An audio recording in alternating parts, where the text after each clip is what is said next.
Welcome into another beautiful evening in downtown Tulsa tonight, where we have Fresno in the house taking on the Tulsa Roughnecks on a Saturday night as we get set to close out the month of August here in USL Championship. Welcome in, everyone. I'm Jeremy Poplin. That is Dave Saunders as we get set to bring you coverage tonight. And Dave, the question that I have for you is momentum. It's what we talked about last Wednesday night, the last time that we saw the Roughnecks. Can the Roughnecks carry that momentum of a draw? Still looking for that first win since the end of April, but can they carry that momentum into tonight? Well, quite simply, they have to, Pop, don't they? It was a hard-earned point, but, you know, Fresno are going to be a different opposition, but they quite simply need to take this momentum on now.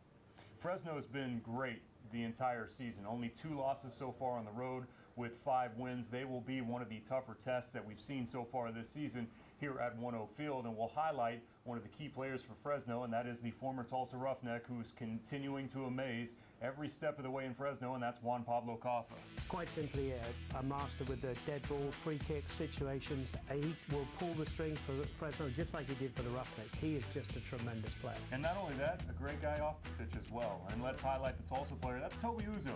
Someone that you question, maybe we might get to see him in the starting 11 tonight. It looks like that's going to be the case, but after scoring his 2nd goal in the season on Wednesday night, Dave, maybe he is the player that the Roughnecks are looking at providing that scoring punch. Yeah, I think he is now. He came on and provided a bit of momentum, didn't he, and got the goal, opportunist goal, and I think he deserves a start tonight if indeed he gets that.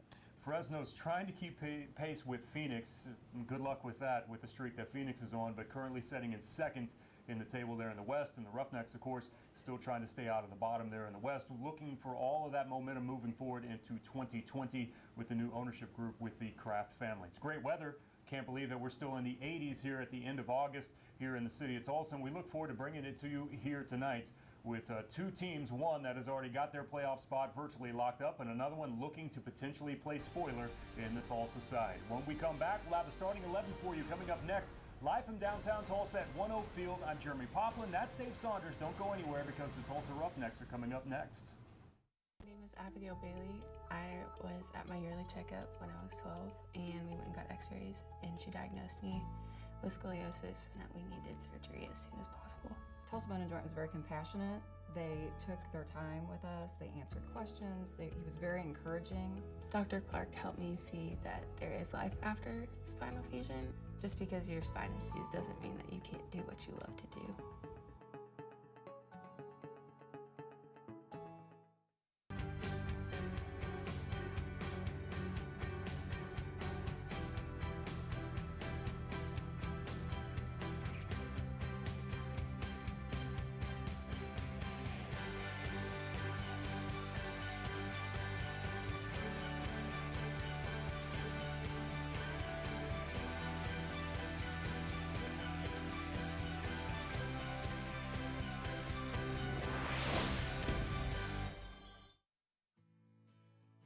I'm Chad Smith with Becco Contractors.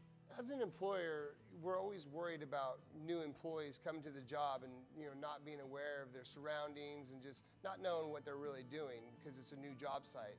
So the partnership with Tulsa Tech has really helped us take that worry out of the equation. We know that they're fully trained and ready to go by the time they show up on the job. How was school today?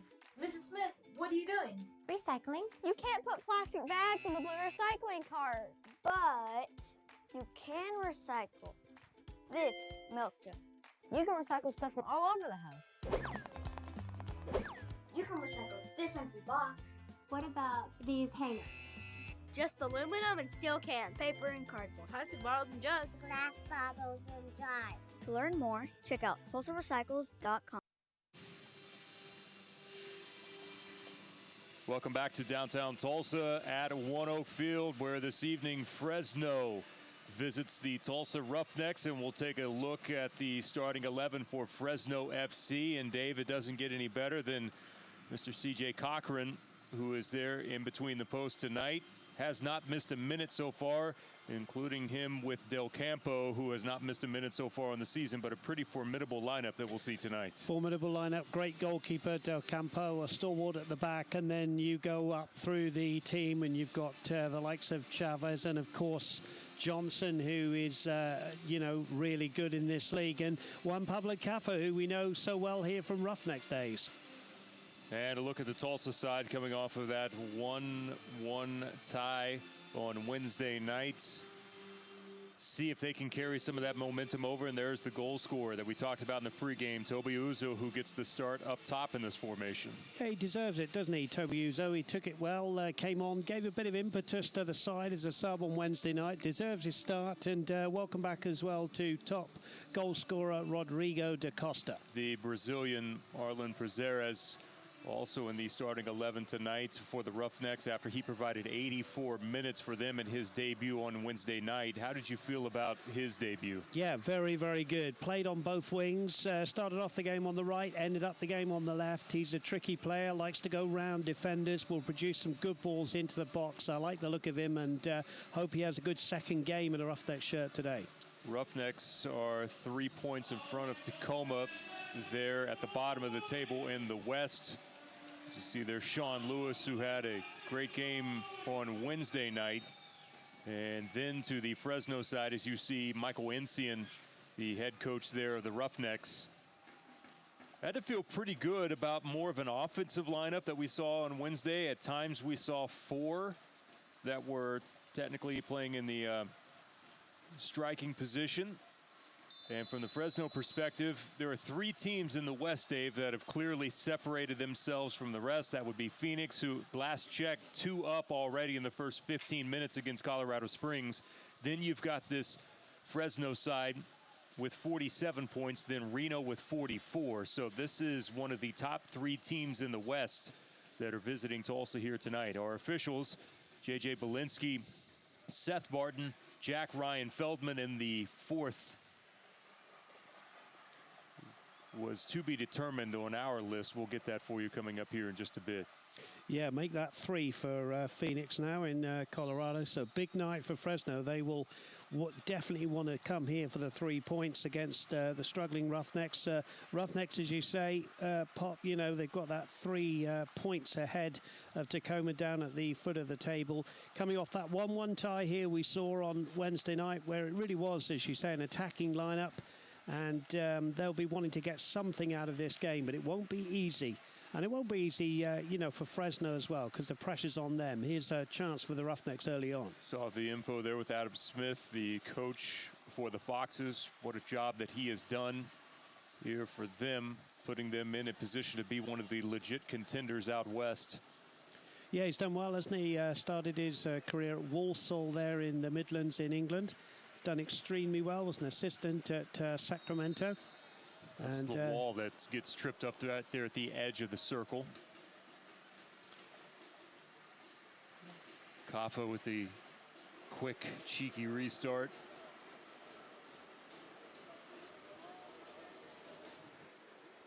Wall playing with his back to the goal there.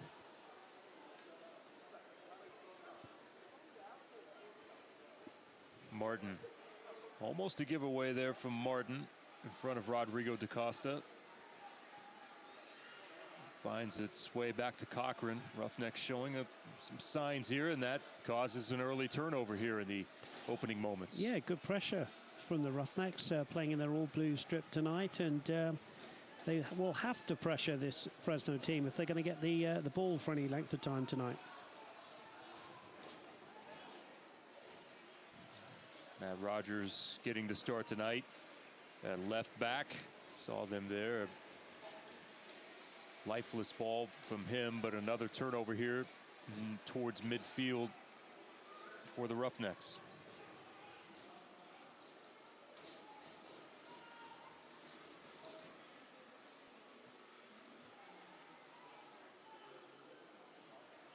Nice to see Rodrigo da Costa back for the Roughnecks, who was not listed even for the bench on Wednesday night. Good to see him back. Probably a much needed bit of rest. Here's Altamirano, or excuse me, as Prazeres. Ball was played centrally for him. It was a nice run. Was looking to that far side for the flag to go up. It stayed down the entire time, but easily handled there from Fresno.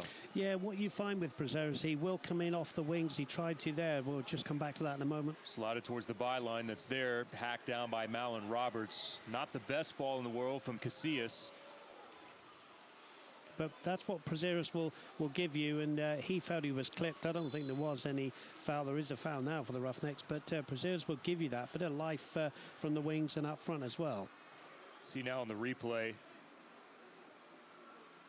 he tried to cut in behind the defender. That was Ellis Hayden. Nice little give there from Altamirano looking for Uzo. Uzo finds himself matched up with two defenders.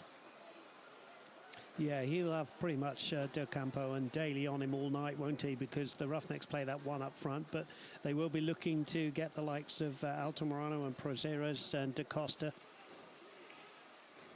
The attempt at an amazing goal! The Roughnecks strike first! Or maybe a goal of the year candidate from Rodrigo Da Costa. Are you kidding me? That ball was kept alive inside the box. And Rodrigo should pose for as long as he wants. We might have just witnessed the goal of the year in USL. Rodrigo Da Costa's 9th goal of the season, and definitely his best of those 9. And as you say, Pop, that is going to be shown on the USL forums, isn't it? Because look at this, hardly any room to work with. Here's the bicycle kick there. Couldn't have placed it any better to the right of Cochrane, who had no chance. And with not even 5 minutes gone, the Roughnecks have the lead. The first touch with his chest to settle, and maybe we can go back and see more of the run of play on that, because I want to see who kept the ball alive that was able to find its way to Da Costa.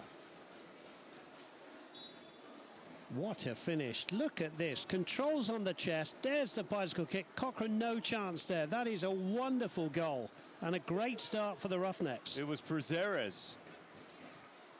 So the Brazilian making his impact known here, but the story of the night, Rodrigo Da Costa. Well, I can't remember, Pop, a better goal than that. I mean, Altamirano scored a pretty good screamer here at 1-0 earlier on in the season, but that for skill, my friend, is something you don't see every day on a soccer field, is it? Number 9 on the year for Rodrigo, and more importantly, the Roughnecks find themselves in a position where they have an early lead. Yes, they don't often take early leads, do they? So again, something for them to build on. This will be different territory for the Roughnecks now. You know, how do you protect this lead? Obviously, you'll want to go and get the second, but they've scored early. Can they settle things down and make Fresno come at them?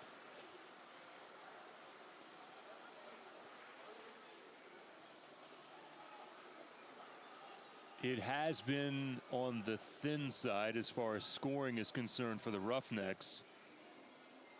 Only twice since May 4th have they had a 2-goal game. And things starting off on the right foot tonight with the early goal. That's just the 25th goal allowed this season by Fresno. That was the second best in the conference coming into tonight. But a long way to go. It's a wayward cross attempt sent behind the net. Yeah, as you said, they don't give up goals very easily, and I don't think they would have seen many like that with that piece of skill from Rodrigo Da Costa. And CJ Cochrane's been pretty hard to beat this season, and he, you know, feel a bit sorry for a goalkeeper that doesn't even get a touch of the ball. That has his first touch is to pick it out the back of the net. That was some skill. This is a team that's also on a 4-game unbeaten streak away from home. Are the Foxes. To put the 25th goal in perspective for you, only 25 allowed for Fresno. Tulsa has allowed 25 since June 22nd.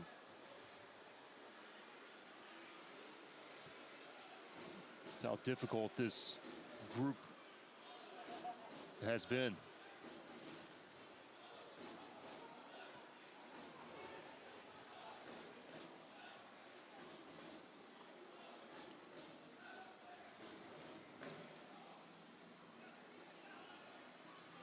Ball dumped into the channel, trying to run onto it.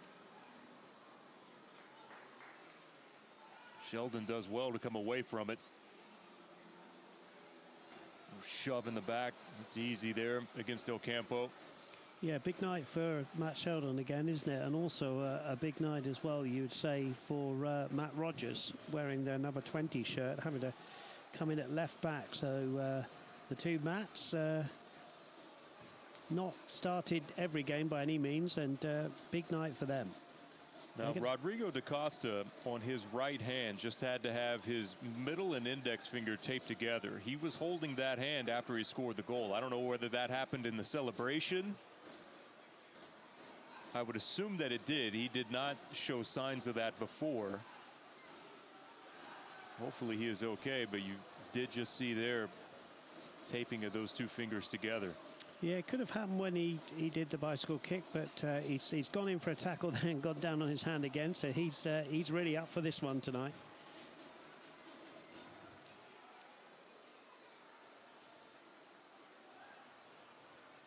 I'm always amazed by the bicycle kick, because even to kind of have the confidence to even try it, Pop, you know, and then to execute it like he did is brilliant skill, isn't it? Then you add on top of that the first touch is off of his chest.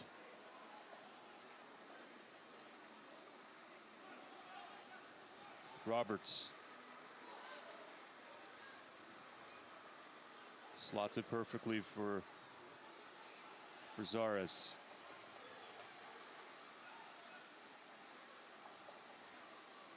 Reyes will switch fields. Good look there, settled by Rogers. Or excuse me, by Sheldon. Big night for Reyes and Gonzalez, as we always say. You know, those two in the 4-2-3-1. They've got to sit in there. They've got to break up the play from the likes of Johnson and Kaffer in there. I think those two might have, combo-wise, maybe played their best match on Wednesday night. They did.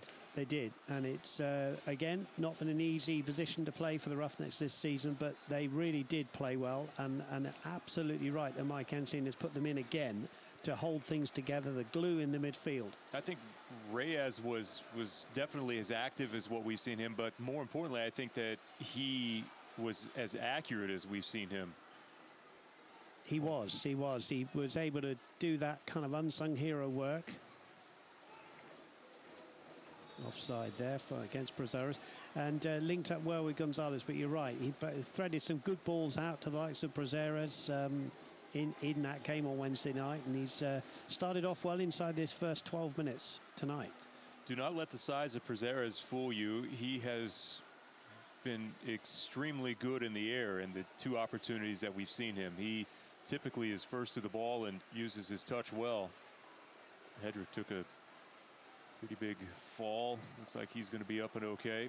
Yeah, brave challenge there, because you could see that one coming from the left-hand side of him.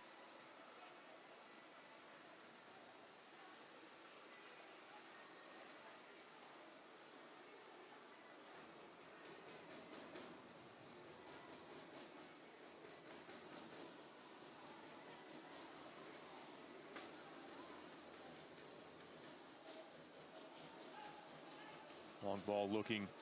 Sheldon has it easily. Here's Altamirano.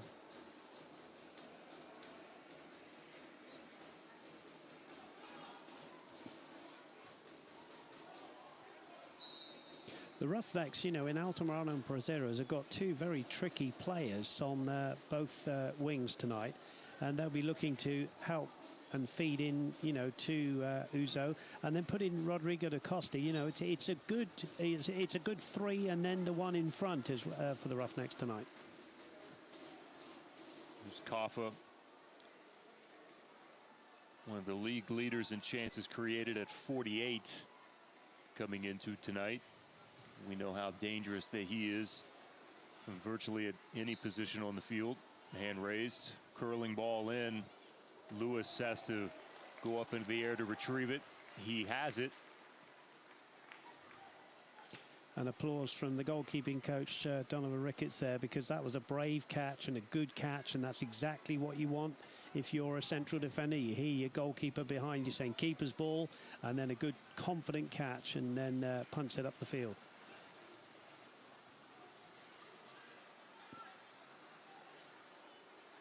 Ball played through. Gets past Cyprian Hedrick. Lewis has to come out. That one's just going to be pushed wide of the post, and the Roughnecks survive. A golden opportunity for Lawal, and just wide of the post. Well, Lawal speed there, got him behind the defence. That is not something you want to see if you're Mike Ensign, the coach of Tulsa Roughnecks. We'll just see here.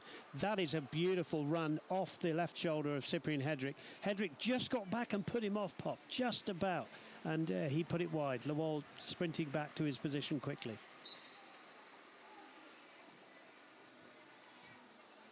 Could have so easily been 1-1, couldn't it?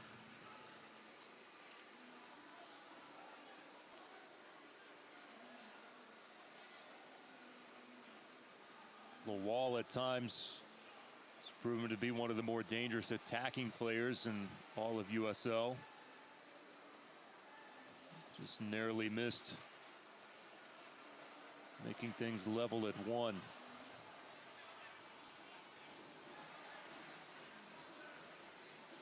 Fresno now starting to settle in here. You can see them taking more advantage of that space. Zares got to the ball first. Here's Ellis Hayden. His cross looking there. If it wasn't for Malin Roberts, who got a piece of that, he got up in the air. He had to, because if not, Chavez was going to be there for a chance on frame. Yeah, good header from Malin Roberts. Didn't head it away. He just headed it up and over the top of his own head, but it was enough to put everybody off and avert the danger. But as you say, Bob, Fresno is starting to knock this ball around now and dominate the possession. No secret to what they want to do. Wall chases down from behind from Sheldon. And that one will be in favor of the Roughnecks. Fans, you can continue to enjoy USL on ESPN through the 2022 season. USL is excited to announce that the championship in League One will remain with the leader in sports for 3 more years. ESPN Plus will continue to be home of all things USL, and at least 19 games a year featured on the ESPN family of networks. 9 games on ESPN Deportes. Continue to follow, support, and watch watch your clubs on ESPN and ESPN Plus.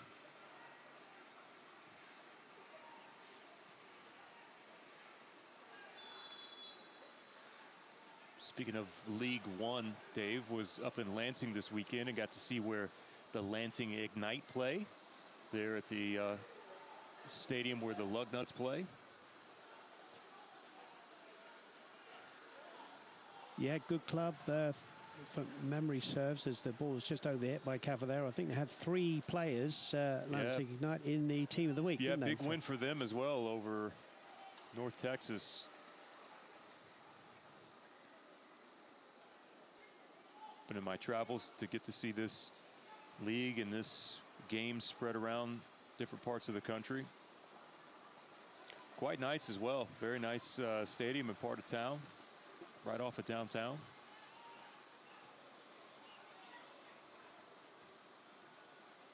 Good look from Reyes. Wonderful skill and then a great ball.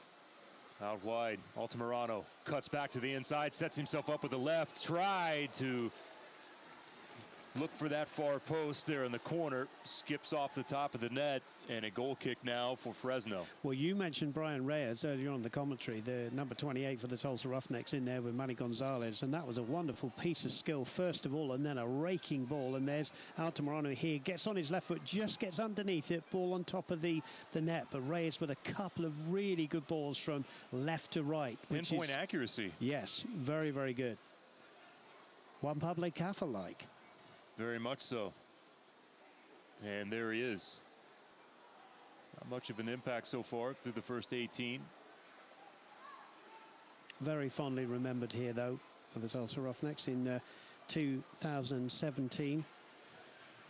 Played 29 times, had 9 goals, 8 assists. Just not only that, but one of the better guys off the pitch as well. Wonderful guy. Yeah, always a smile. 34 years old now, coming up to 35 at the end of September. Still knocks the ball around. I'm sure very fond of him are the Fresno fans. Juan qualifies as old man status now.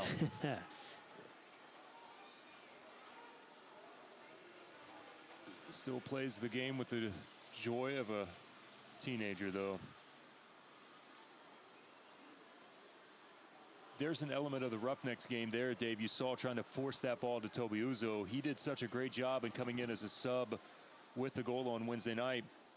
A lot of that offense flowed through Toby, but I thought he was great at winning those balls in the air that were played to him and being able to hold things up. You saw there that one didn't quite make it there, a little bit too much over the top of his head for that first look at him there, but that's one of those elements that he's really good at. Yeah, he's, what is he, 6'2", 6'3", and he's a big lad that will enjoy a physical challenge, but he'll also hold the ball up. He is wearing the number 9. It's the good old-fashioned number 9 position. He will hold it up and bring in the midfield. Good challenge there from Rogers. Working against Ellis Hayden. Throw in favor of Tulsa. That's a good physical battle. I think they both had arms on each other. Throw in to the Roughnecks.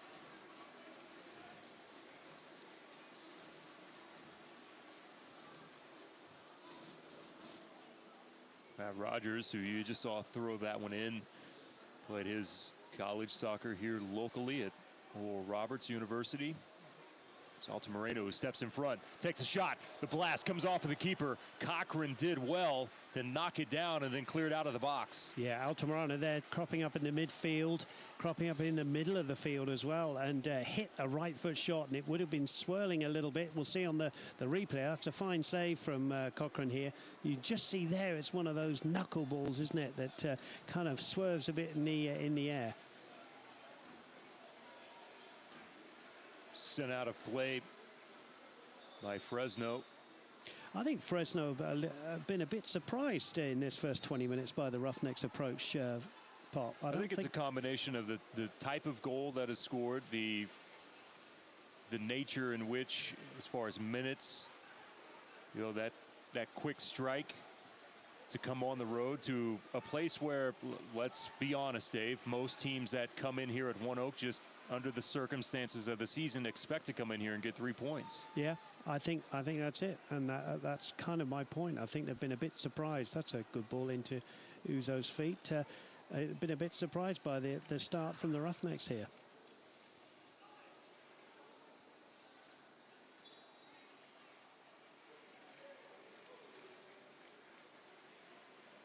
Well, I will admit as well with Marlon Prezeres, I've already seen him have an impact here this evening.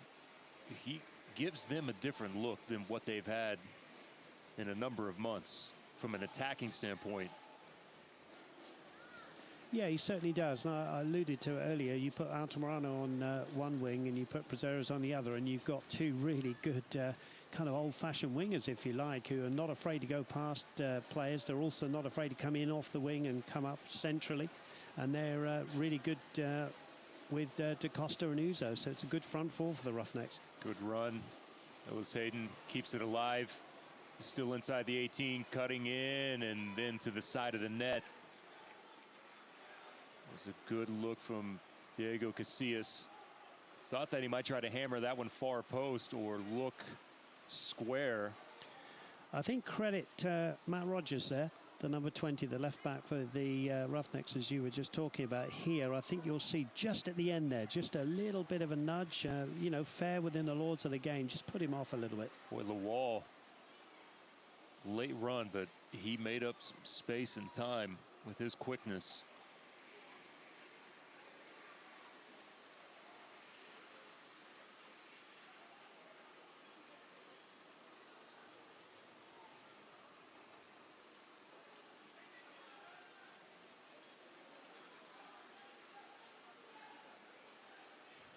Things from Fresno have been a bit shaky at the back. A couple of giveaways that we've seen. Oh, how about that ball that almost found its way through? A little combination there from the Roughnecks and their offensive third. Unfortunate for them. But yeah, we've seen several giveaways so far. Not only from the back line, but through the midfield. And that might be adding to a bit of the frustration here through the first 24. Yeah, I think, you know, a long way to go in the game, of course. But I think frustration is the right word, I think, for Adam Smith and his men here tonight. Because I think, you know, the Roughnecks approach has been, as we said, slightly different. That'll be a free kick in the back of Casillas. And referee will have a word with Prazeres. But I think it's been a good approach from Mike Ensian's setup here tonight. Probably the last warning that we will see here. I got to get on J.J. Belinsky's workout plan.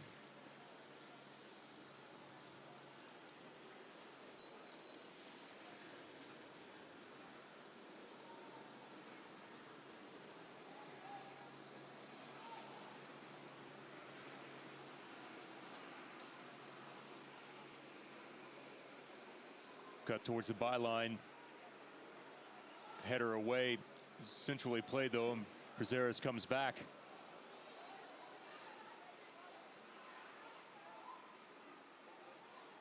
And there's Reyes and Gonzalez just doing that unsung hero work again, winning the ball back. Okay, they belted it up the field, but it was deep in their own territory, and they did both work together there.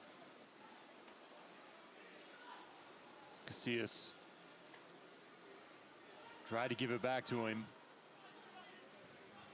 Reyes.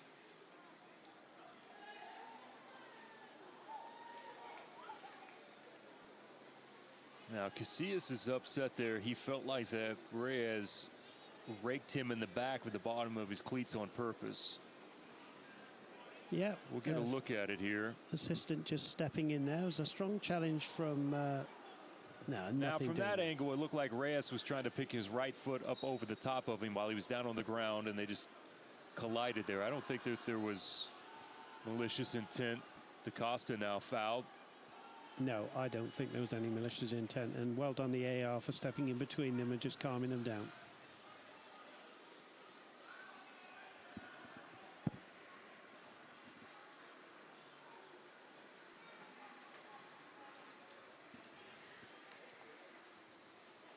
There's Toby Uzo doing exactly what he should. Altamirano couldn't get there in time, but Uzo holding up enough, waiting for the run to the outside. Here comes Fresno. Casillas, Ellis Hayden to the inside. Ball laid back from the wall. Here's Kaffa. Kaffa now. Ball kept on the ground. The wall tries to turn, slip it to the inside. Got to be careful with Chavez in the position that he was in. It's noticeable as well that Casillas and Ellis Hayden down this right-hand side have linked up extremely well. Casillas just drifting inside, allowing the right back to really push on Ellis Hayden. They play with two high, almost like wing-backs. They're playing a back four tonight. I know they've been playing a back three, but Ellis Hayden and Martin have been able to push forward at will. That's really an emphasis that we've seen in almost every ball through midfield. On someone's foot, they're up and looking almost in our corner here for the combination of Ellis Hayden or Casillas. Which gives, you know, Prazeres a little bit of a headache because he's a very attacking player, but he's got to come back and help Matt Rogers out, or Rogers, it'll be 2-on-1. Almost dead center of the pitch here, just a few yards outside the center circle. Kaffa keeps it short. Ellis Hayden, head up. Ball played in towards the far post. Chavez is there. A header and a goal.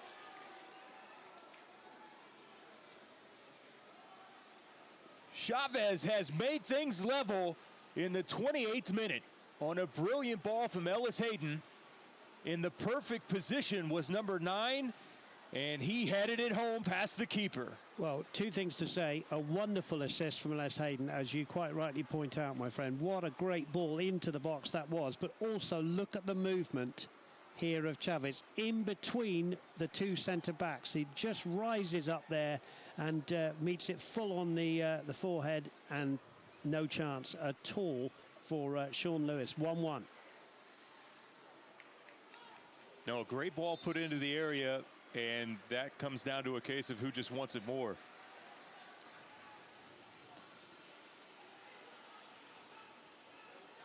And they may not be done. Here's the wall.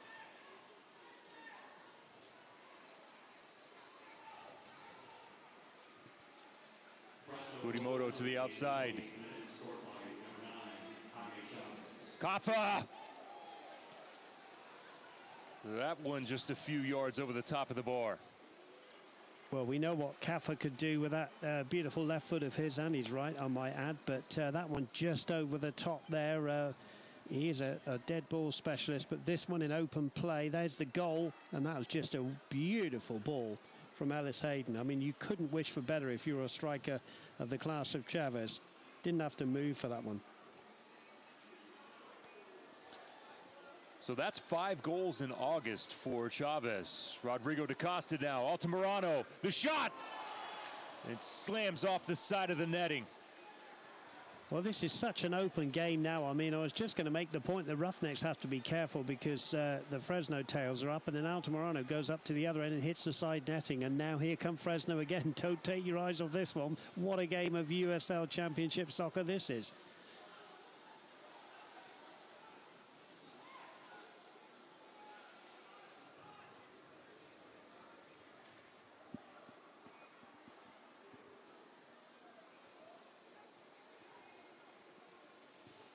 So coming into tonight, it was 4 goals in 3 games for Chavez, and add another one to his tally. And here he is one more time, and the flag is up.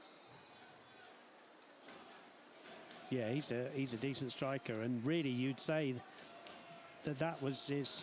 We'll have a look at the chance here for Altamirano. He just well, he struck it well, didn't he? But into the side netting. But just coming back to Chavez, I mean, that was his first chance of the game, Pop, and he takes it, and that's what a good striker will do. Tune in to ESPN3 on September 11th for an electrifying edition of Wednesday Night Soccer. Phoenix Rising FC heads to Las Vegas to meet the Lights in action-packed Western Conference showdown. See it all September 11th during Wednesday Night Soccer on ESPN3. Yeah, Phoenix Rising half-time, winning 3-0 in Colorado tonight. They're just a machine, aren't they, at the moment? Roughnecks held them pretty well back in July here. That's a good ball over the top. But it was Phoenix who came out with just that single goal, wasn't it? The 1-0 win here. Time for Reyes. Kind of dumps it in between the two strikers for Tulsa. Alan Roberts doing his best with Lawal. Kaffa now.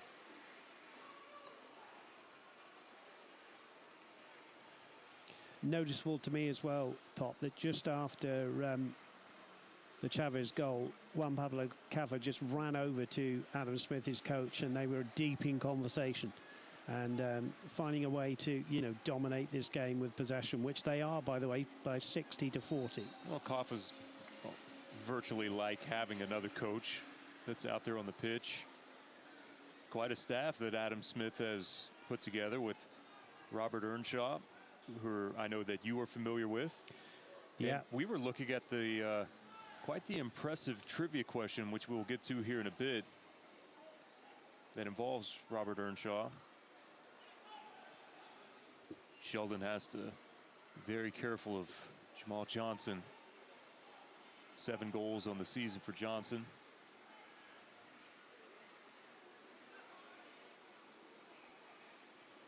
Chavez, that one was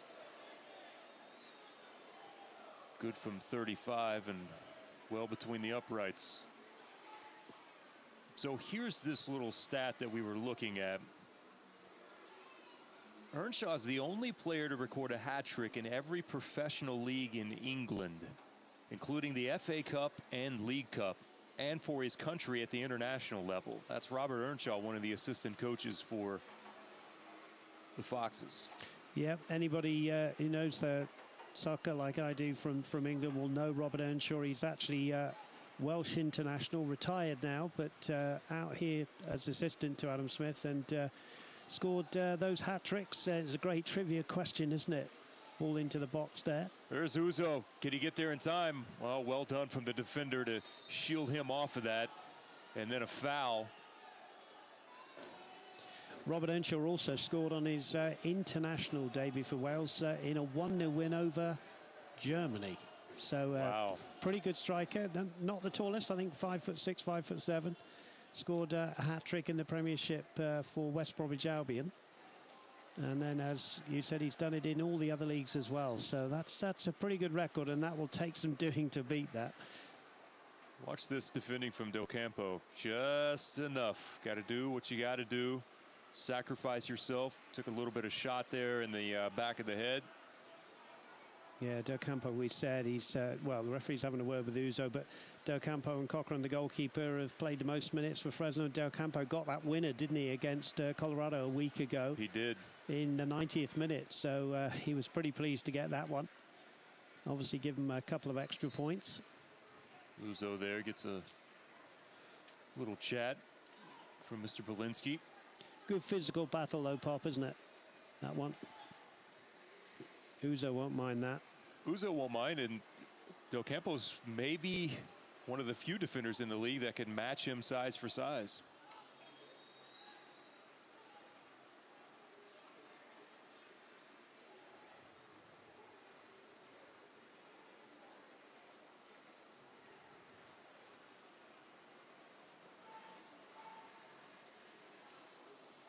If you're Michael Encian, Dave, it seems that over the past, can't call it 2+ matches, but you can say one full match on Wednesday and the majority of the first half here. I think this probably was more of the vision that he had for 2019 with how his team is currently playing. Yeah, you're right. You're absolutely spot on. We'll just come back to the play, and then we'll. The wall still able to keep possession of it. I mean, I'll make the point again, you know, with Prazares and Altamirano, and then with Rodrigo da Costa, who I think, if anything, in this first half, he would like to see more on the ball. Obviously, he scored a tremendous goal, but he hasn't had the ball to his feet like he would have wanted to, pulling some strings in this game. But, you know, you've got your two wide wingers in the 4-2-3-1. Plus you've got your big number 9, and that's really what I think Mike Enzi has been trying to do. He's shuffled the pack. It's obviously, you know, everybody knows now the Roughnecks haven't won since April, and you know, but this is more like it, isn't it? This is what he wanted to see. So you're spot on.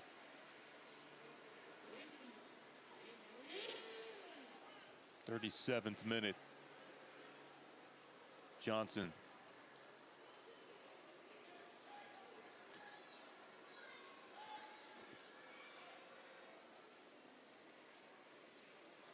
Johnson's had some English League experience as well. Started his career with Blackburn Rovers in the Premiership as well. He is 2 goals away from 50 in his career. 7 goals for him on the season. You know, again, if you look at the impressive Chavez and Lawal up front, they're quickly joined by the likes of Juan Pablo Cafford, the aforementioned Johnson, who's very dangerous on that left-hand side, Castillas on the right. You know, it's a very attacking lineup for them as well, which is making for a very good game, isn't it? Altamirano, maybe one too many touches, had it knocked away from him. Flag is up. Yeah, Lawal coming back from to get the ball from an offside position. It's always one of those strange ones when everybody looks around at the AR, but it was an offside, and obviously it'll have to be played from the Roughnecks half. That was interesting.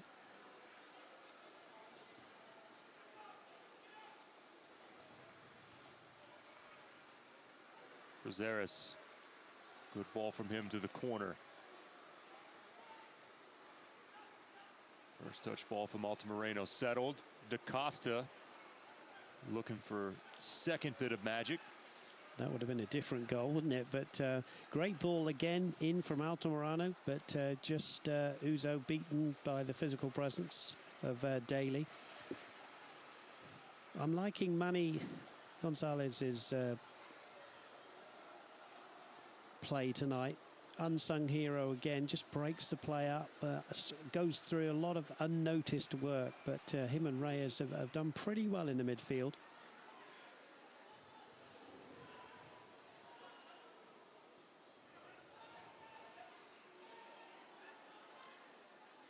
Here's Reyes.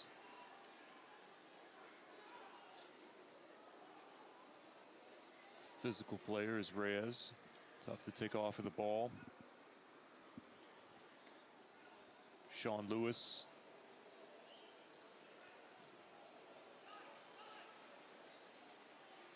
Settled by Del Campo. It's a difference in formations, isn't it, between these two teams tonight? You know, Kafa's almost got a free roll. He does sit in alongside. Here he is on the ball, Kurimoto. Kurimoto is the real sort of holding midfield player. But it's a very fluid formation. They're a good side, Fresno, and that's, you know, no mistaking that they are second in the league. Does seem tonight, though, that at least from our experience, that Kafa has held a little bit more this evening than what we're used to. Yes, when he was a Roughneck player, he played in that number 10 position, but as you just flicking the ball out to the left-hand side there, he's more sort of alongside Kurimoto, isn't he? Looking for Chavez again. Came into tonight.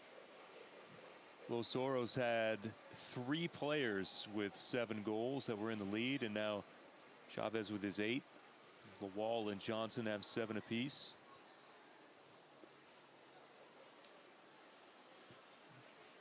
There's Juan Pablo. Speaking of goals, Rodrigo da Costa with his 9th on the season.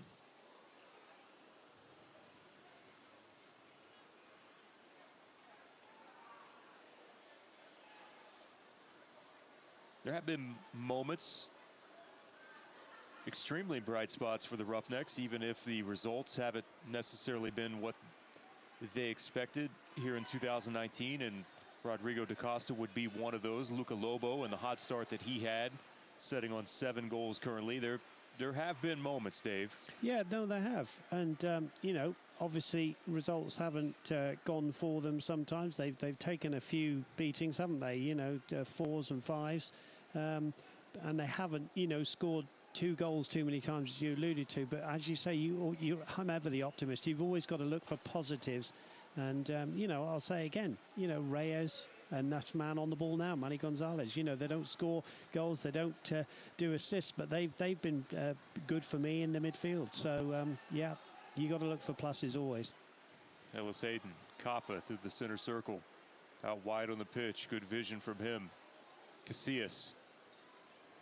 Curling towards the back post. Chavez keeps it alive, looking for Lawal, but Cyprian Hedrick dove in.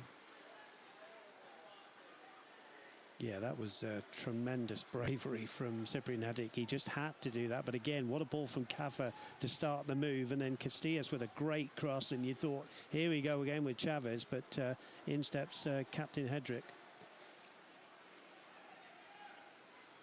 Fresno really starting to dominate this game now, aren't they? Control of the football.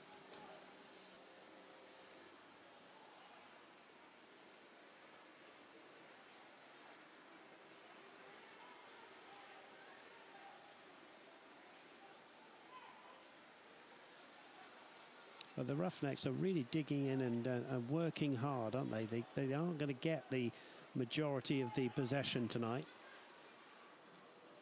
Johnson's attempt deflected off of Hedrick. Kafa, diving header from the captain, sends it out of play. Throw in now for Fresno. Quickly they want to go. So here the replay, this Casillas ball kept alive, and then Hedrick. Chavez gets up well, doesn't he? He got up well for the goal, that he got up well there again.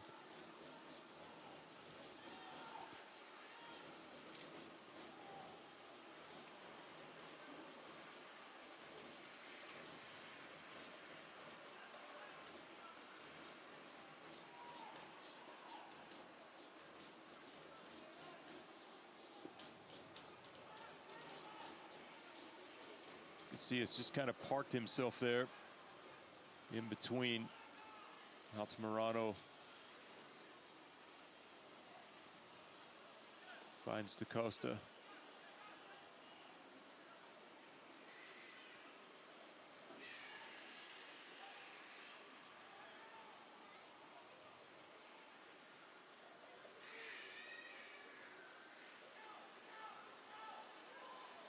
Sheldon.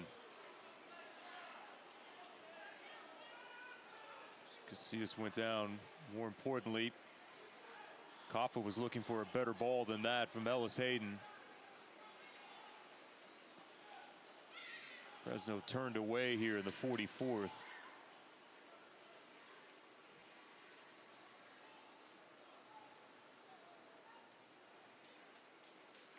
It's an easy thing for me to say from up here, Pop, but you know, one thing that I'm sure Mike Ensign in an ideal world would like is more Rodrigo DaCosta touches on the football. I don't think he's been in the half as much as he would like to. I'll say again, he scored that fantastic goal, in 4.5 minutes in. And he's had one slice shot, but he needs to be dictating the play in the midfield. And it's hard against a good side like Fresno. But after 15, he has not had that many touches. Right. And he needs to be more on the ball.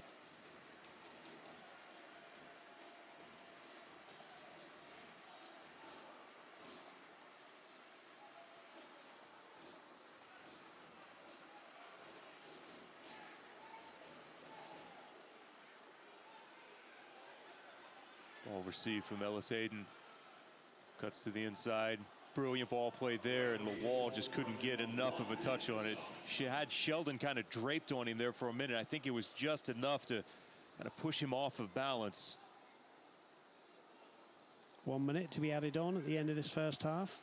It's been a good half. If you're a neutral tuning into this broadcast, I hope you're enjoying the game. It's been good. And obviously, if you're a Fresno fan, you're hoping that you're going to take the 3 points away from here. If you're a Roughnecks fan, you're pleased with the way that they've dug in and making it hard for the Californian side here.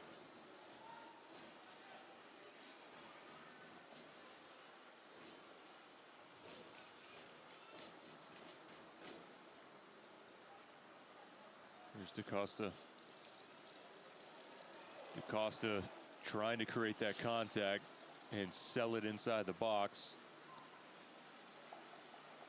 Fresno comes away with it. Casillas. He's going to get there in time. Creates a throw in, and that will do it for the first half. As we have come to the end, and we'll see this one last effort here. Yeah, that's good refereeing. I mean, he went down too easy, DaCosta, but, you know, the build-up from DaCosta was good. He's trying to make the point to the AR there. There was an arm out, but I don't think Rodrigo DaCosta will get a penalty kick for that. A for pleading his case, though, and A for effort in that essence, because he continues on. We're tied up at 1 here at half with Fresno and Tulsa. When we come back, we'll have the halftime stats for you and also some first half highlights as Michael Ensign walks off the field with what has to be a pretty good feeling. Right now tied up with the number 2 team in the West. We'll be back to downtown Tulsa at One Oak Field after this.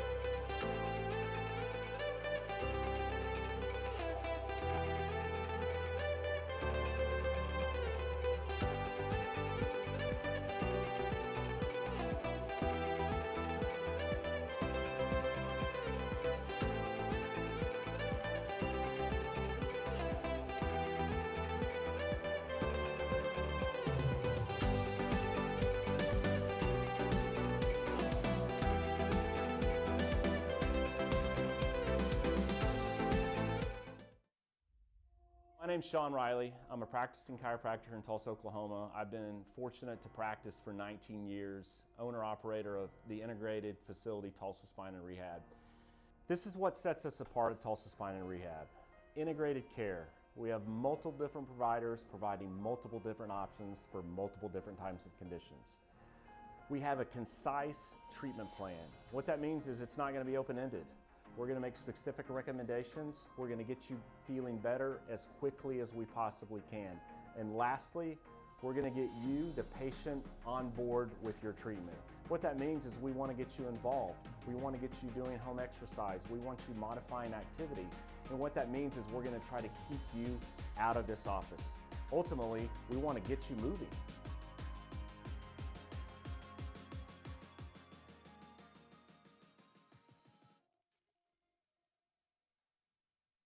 My name is Abigail Bailey. I was at my yearly checkup when I was 12, and we went and got x-rays, and she diagnosed me with scoliosis and that we needed surgery as soon as possible. Tulsa Bone and Joint was very compassionate. They took their time with us. They answered questions. He was very encouraging. Dr. Clark helped me see that there is life after spinal fusion. Just because your spine is fused doesn't mean that you can't do what you love to do.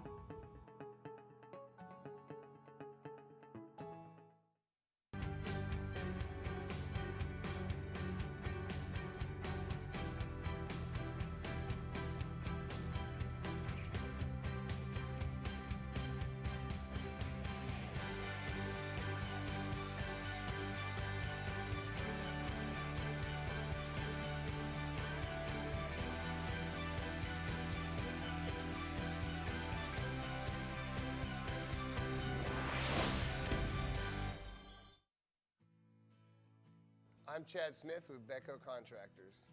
As an employer, we're always worried about new employees coming to the job and not being aware of their surroundings and just not knowing what they're really doing because it's a new job site.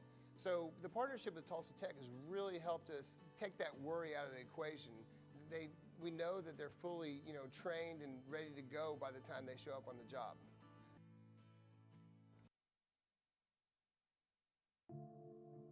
What does it take to be a champion?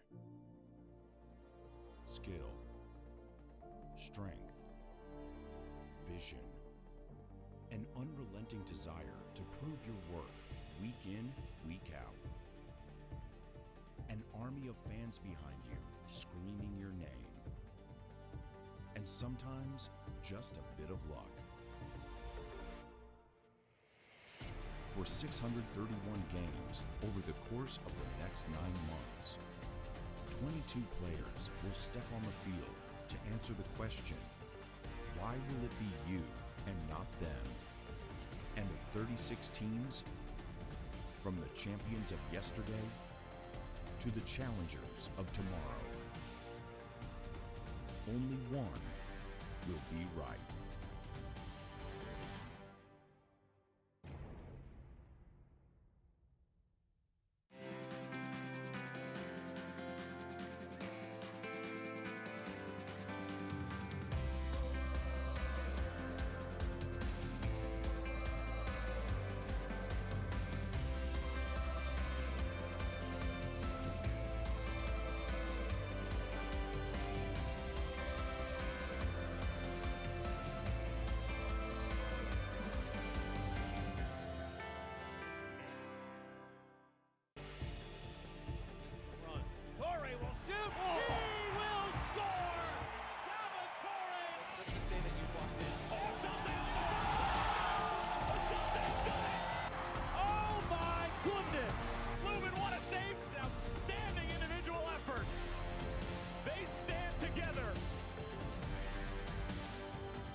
Powers delivery. Throws it out! The beauty! 50 to Compton. Garcia flicks it in there, back of the net. Trying to find Chang. Does the volley, and that one batted out. Into the penalty area. Rito, near post finish. what a goal! They have this long win streak going, but it's because they're taking care of opportunities as this strike goes up and in. How about Ferris? How good is this? Whistled all the way across, headed on frame, tipped over the bar and cleared out by Levine. Here's Johnson. Saw the goal momentarily. Shot taken by Poco! Scored! He's got the brace. Oh, it's saved by Lorendi.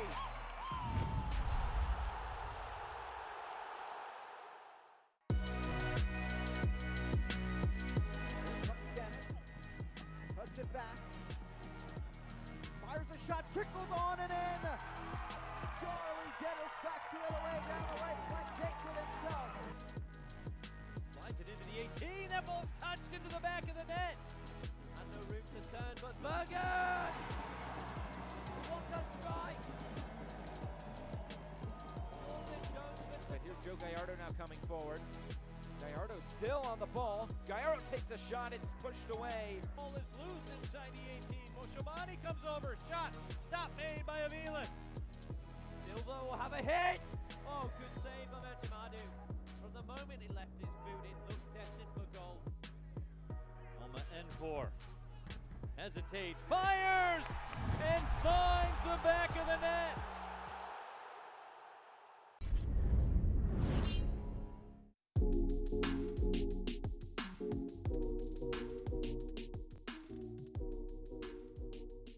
Living together has been, it's been good so far, I think.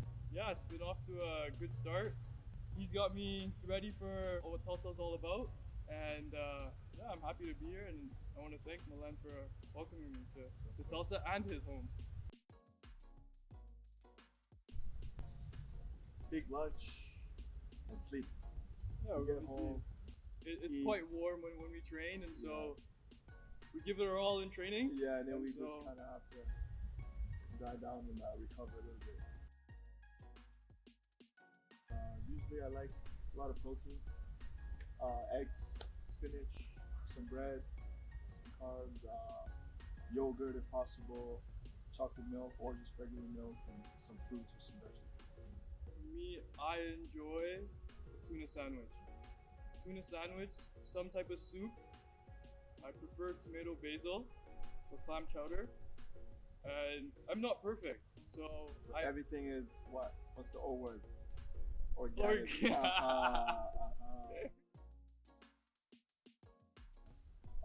In terms of the dishes, I don't think we will ever have a problem because he is very, very OCD. I'm a little bit OCD, but I think he's more OCD than me. He's definitely more OCD than me. We don't even have any like drops of water by the sink. There are no dirty dish. Everybody kind of takes care of them.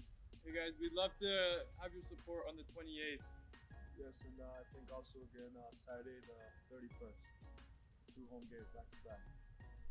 Go Roughnecks!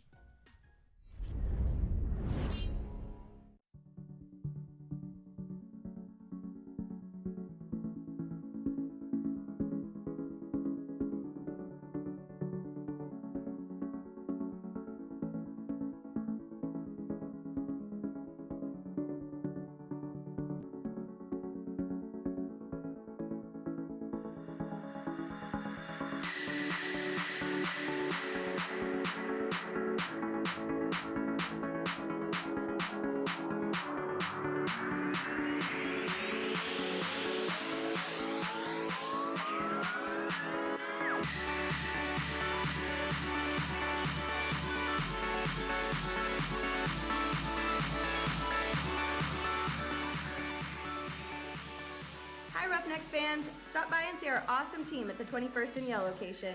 We have your free Roughnecks shirts, the latest phones, and we offer Amazon Prime free on select plans. Come and see us.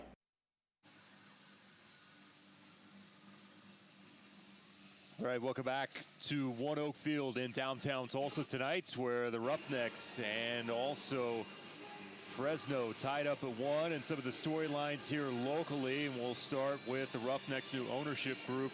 That is J.W. Ryan and Kyle Kraft. The announcement was made earlier this month that had been in the works now since late July, and the first thing that they mentioned, they want to hear from this fan base, and there are several ways for you to be able to reach out and do that.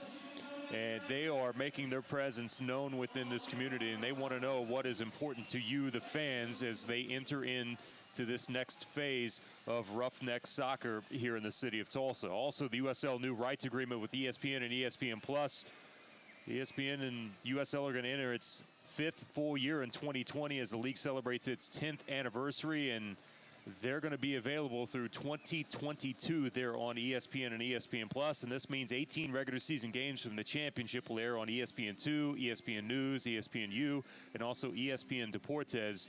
And what a platform that is to be able to celebrate soccer. And Juan Pablo Caffa back here tonight, the former Roughnecks star, playing for Fresno, and we've seen him so far through the first 45 here this evening. All right. From there, let's move on to the team of the week in the championship, and former Roughneck player Stephen Miller making another appearance this season. They're from North Carolina.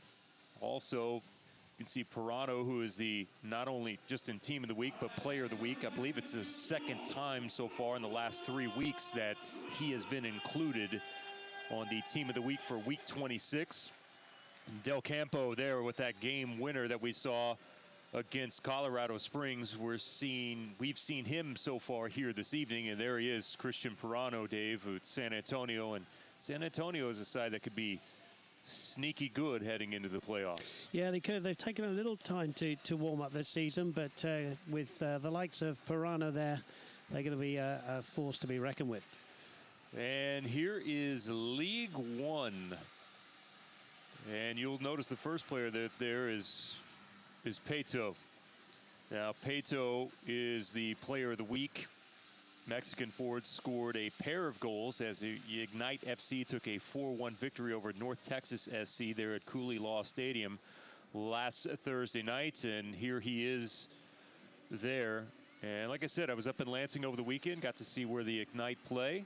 Nice little park there for Lansing. And 3 players in the team of the week, so they're doing everything in the right way. Absolutely.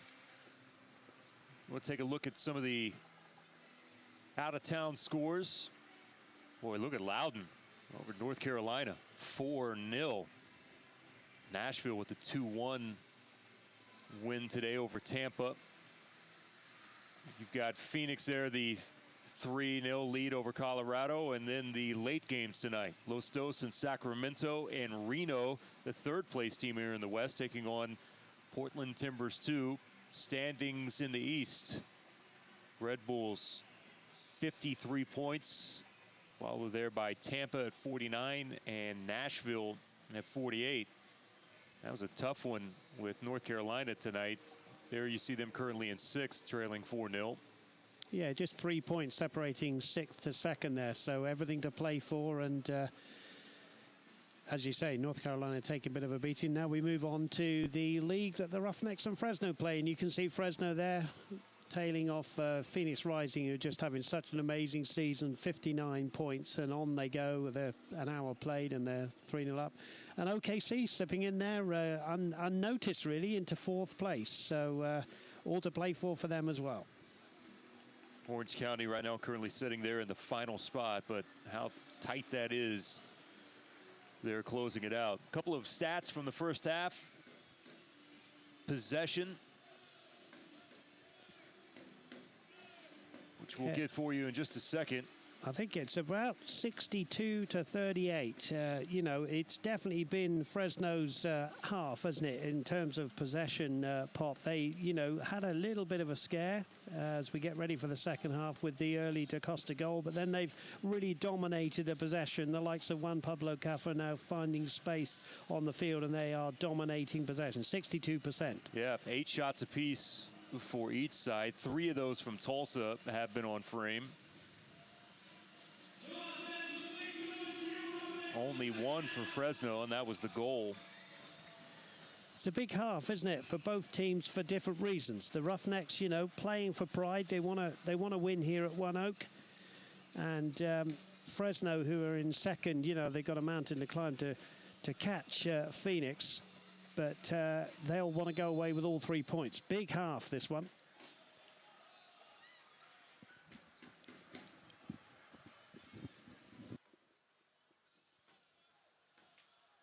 And underway we go. Here's Uzo with the early look.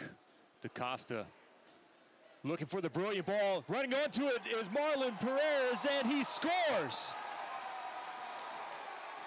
And the Roughnecks strike early in the second half. And the first goal in the history for Marlon Perez. And he dances. The Brazilian has found a way to put Tulsa in front, 2-1. Well, Pop, that's one of the biggest cheers I've heard for a long time at One Oak. That is a popular goal for Braziras. It's just his second game, and he really, you know, he plays on the wings, but that one, he came up through the middle. That's a real great thing for the Roughnecks tonight to get that second goal. They haven't even scored 2 goals too many times, as we alluded to in the first half commentary, and now Fresno again have to come from behind.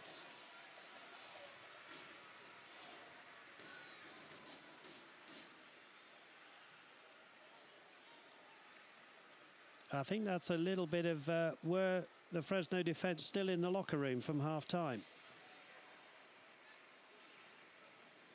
Braziras has been dangerous and shown signs of being dangerous. Not only on Wednesday night, but here as well. And we had mentioned briefly about how just his presence seemingly makes them a much better attacking team than what we've seen over the past several months. He's certainly given them something different, hasn't he? You saw it on Wednesday night. Here's Fresno. Boy, 2 Roughnecks defenders sliding into each other. Ball popped up briefly, but Lewis has it. Fresno have made a couple of changes, Pop, haven't they, at half-time? Credit DaCosta with the assist as well. Yeah, Johnson and Lewalk have come off at half-time, and they brought in Jackson and Cheney, shuffling things up, and those two, well, they've seen their side go behind without even touching the ball, to be honest.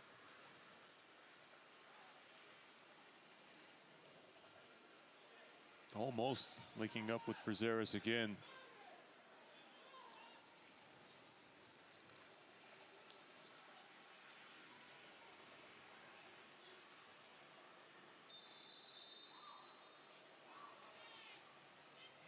Foul here in the center circle. Fresno wastes no time whatsoever. Just looking at the stats here for the Roughnecks, the last time they scored 2, it was in a losing cause, 3-2, June the 1st. You're right, at Austin Bold, and excuse me, at home to Austin Bold. Shot attempts, and this will be a corner. Haven't had many corners tonight. Pereira with the shot there, wasn't it? The substitute wearing 7. And as you say, not many corners. Juan Pablo Coffey goes away to the left-hand side. This will be an outswinger with that beautiful left foot of his. Referee having a word with a Roughnecks player. I think it's Reyes. Got to be careful, Reyes. He's had a couple of talkings to now. Ball from Kaffa in the perfect position, just could not get ahead on it. Yeah, De Campo was in there again, wasn't he? Looking to head in like he did in the 90th minute against Colorado at home. So was Cheney. Cheney just narrowly missed it. Great ball in from Juan Pablo Kaffa.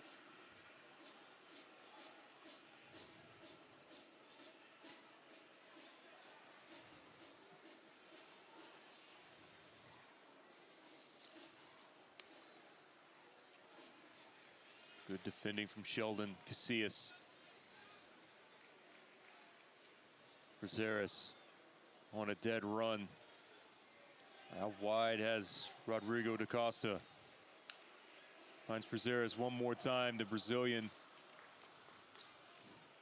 thought that might have come off of the defender, but they will point in the direction of a goal kick. Select is the official ball supplier of the USL Championship and many of the finest leagues in the world. Since 1947, Select has been the leader in soccer ball quality and innovation. For the latest Select products and special offers, please visit selectsportamerica.com. And Pop, we were saying that before tonight, only 24 goals conceded. You have to go back to June the 21st for Fresno's 3-2 victory over San Antonio. The last time they conceded 2 in a game. So this is different territory for Fresno. And, you know, they're in that second place. And it starts to get a little bit nervy. Yeah, you brought up that game for the Roughnecks on June 1st. You had to go all the way back to May 4th versus Reno for their other multi-goal game. Player down there, Roughnecks player, I think just got trodden on, maybe accidentally there. I think apologies all round. Just trying to see who it is. I think it's Alta Moreno. Alta Moreno, yeah, you're right. Wearing the 11 shirt. Yeah, he's rubbing the outside of that leg. I think he did get stepped on. We'll see here. Well, Ellis Hayden just lost control of the ball there. There's no malicious intent at all. He's very apologetic there. It's not been that kind of game, has it? No, he did. He just lost control of it, and it looked like his boot just kind of scraped over the top of Altamirano's leg, and then almost stepping on him. Saw him there being very apologetic. No, I was just talking about different territory for Fresno. What about this for the Roughnecks? I mean, they haven't been up like this for a long time, and you know they'll be wanting the clock to tick down for a third goal. Mike Ensign will be saying for the Roughnecks, but a long way to go, of course. But you know they haven't seen much in the ways of victories, have they? As everybody knows, so big 40-odd minutes for the Roughnecks now. No, they have not been in a position where to me, you go back to July 6th as Altamirano's up, hobbling a bit. July 6th at Portland up at Providence, when they had victory taken away from them with a penalty that was called in stoppage time at about the 95th minute. And that was the last time that you really felt like that late in a game that they were on the verge of being able to come away with a victory. So yes, there are multiple elements at play in this game on both sides. And I think Mike Ensign's substitutions are going to be crucial tonight as well, if indeed he wants to make any at all. To me, I don't know if DaCosta is just not in the game enough. I mean, obviously he's a class player. And as I said, at the end of the first half, you want him on the ball a little bit more, dictating the play.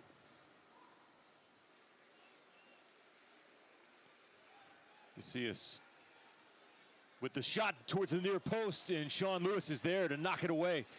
Great save, Sean Lewis. Goalkeeper hadn't had a lot to do. He had one great catch in the first half. Okay, he's been beaten with a strong header that he couldn't have done anything about. But your man there wearing all blue in the frame there, you'll see as Casillas comes onto his right foot, hits a good shot, may have been going wide, but goalkeepers don't take a chance when it's that close.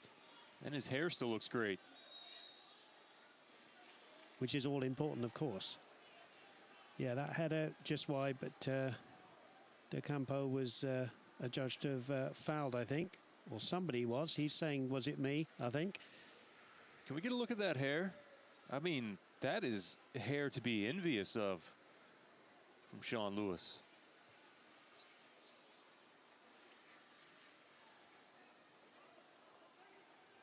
I'm envious of any. Yes, look at that. See? Perfectly coiffed. Very important for the modern day soccer player. Oh, great ball. Plenty of time. Poor effort. Yeah, his delivery for the goal in the first half was tremendous, Ellis Hayden, but that one overhit. I feel like that the modern football player's hair could be a very nice added element to the ESPN Plus platform. You know, you take a good 10 or 15 minutes to go through, you could go through the Premiership, you could go through USL, find the best hair. Team of the week with the best hair. You'd have to say the Roughnecks goalkeeper would probably be in the team of the week. Got to be up there.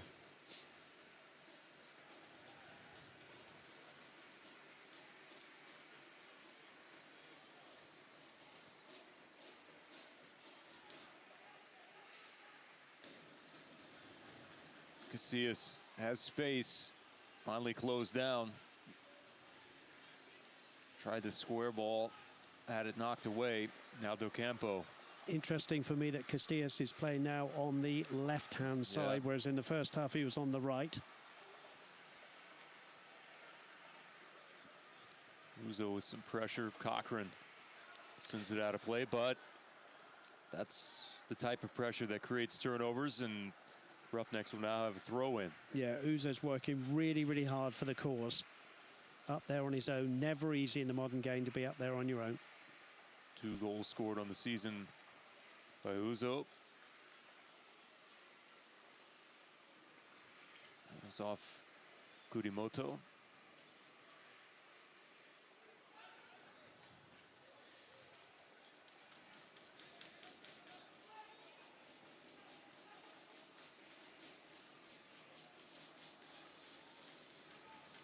Chavez to Kafa. Out wide. Ellis Hayden runs onto it. Rogers not allowing him any step around him. Certainly something that Adam Smith, we'll get a Roughnecks subbed in a minute, but Adam Smith's team, they certainly get Ellis Hayden and Martin, the left and right backs, quickly forward, very, very quickly to join the attacks. So we're going to see a change for the Roughnecks. This is Altamirano, whose night is finished. And this is another new piece that has been added to the Roughnecks as of late, who I think both of us were very impressed with. It was Punin Bueki Mensah. Yeah, it's I'm hesitant to say like for like, but I'm sure you take my point. Altamirano and Bueki Mensah are both sort of wingers. And, you know, I'm wondering whether Altamirano just ran out of steam or whether, you know, that knock he got on his leg maybe. But Bueki Mensah is certainly a good player, and we're going to see a similar thing from him than we got from Altamirano. But Mensah's a little bit of a change of pace, and that's not saying that Altamirano is not speedy. But I think it's even taken to a different level that we saw at least on Wednesday night. I thought he had, quite frankly, at the time, which was a better debut than even what we saw from Rosales. Yeah, he had a very impressive go, and I think the only reason why he's on the bench tonight is probably, you know, what, a couple of games, you know, in 4 days, just needed to be on the bench. But we'll see what impact he has now with his team leading by 2-1.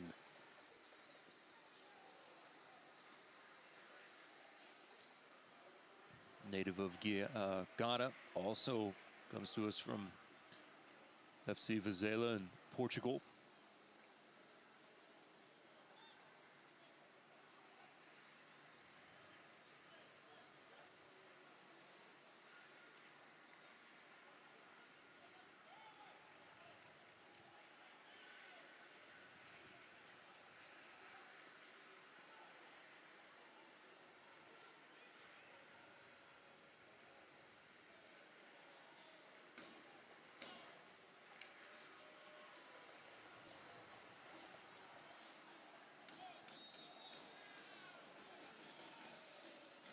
Herrera came out of there lightning quick.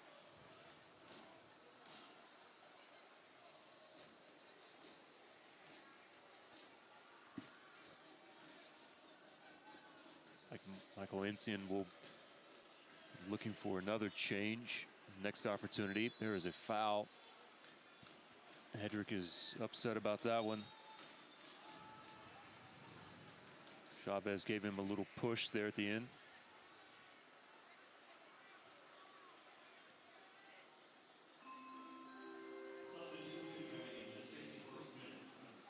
And this will be Manny Gonzalez. See here.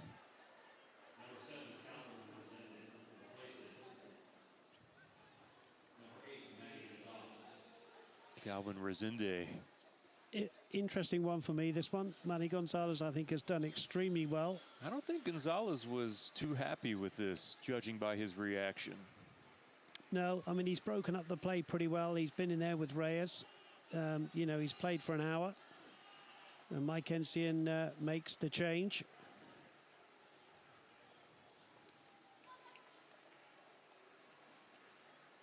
And the home fans, I don't think, have seen this lad play, have they, Resende? Yeah, Resende has been in there. He was on the trade.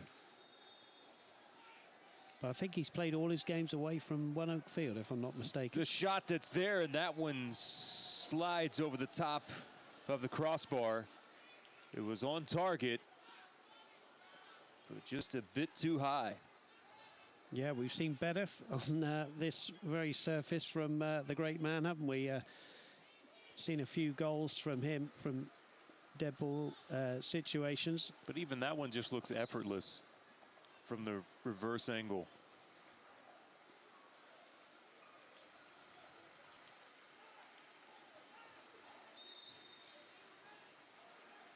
Toby Uzo's given away a few free kicks. He's battling for the ball, and the referee's saying, you know, you've had a few now. Yeah, that one was a bit much.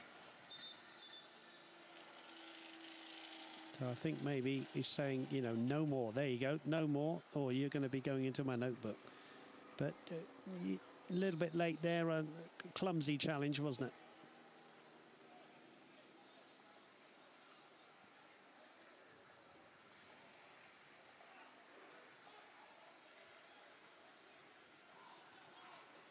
All the way across the back now with Daly.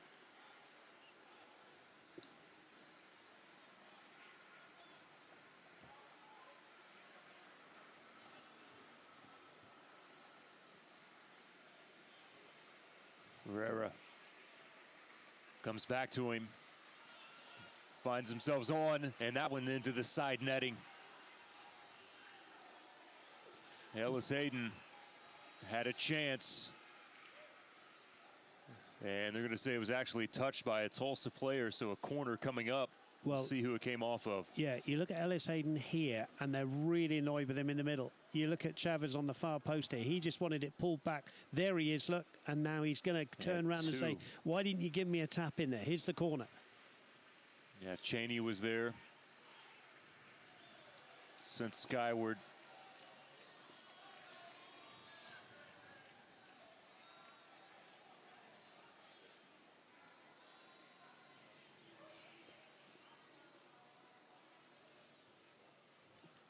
Some of the kids there on the berm retrieving the ball. Yeah, I think they thought it was baseball and they could keep the ball for a moment there. But I think going back to that Ellis Hayden cross, he just needed to pull it back there, and he kind of went for glory a little bit.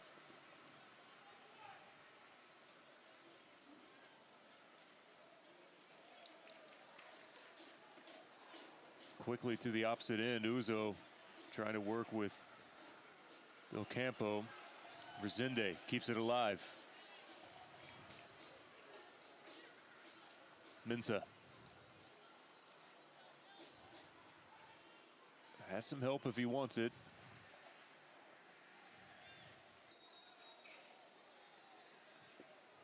Reyes went sliding off of the pitch, holding that area that's there. We've got actually two Roughneck players that are down. Yeah, Prazeres is down as well, holding his right knee. I think it's the side of his right knee. So Reyes is up. Prazeres is not. There he is.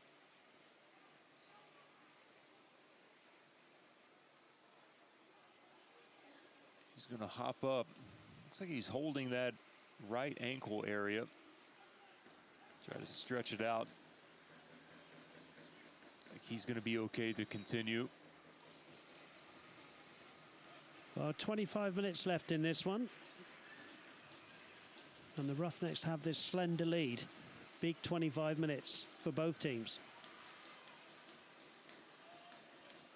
Costa was waiting. Has it now. Be a throw in for Tulsa.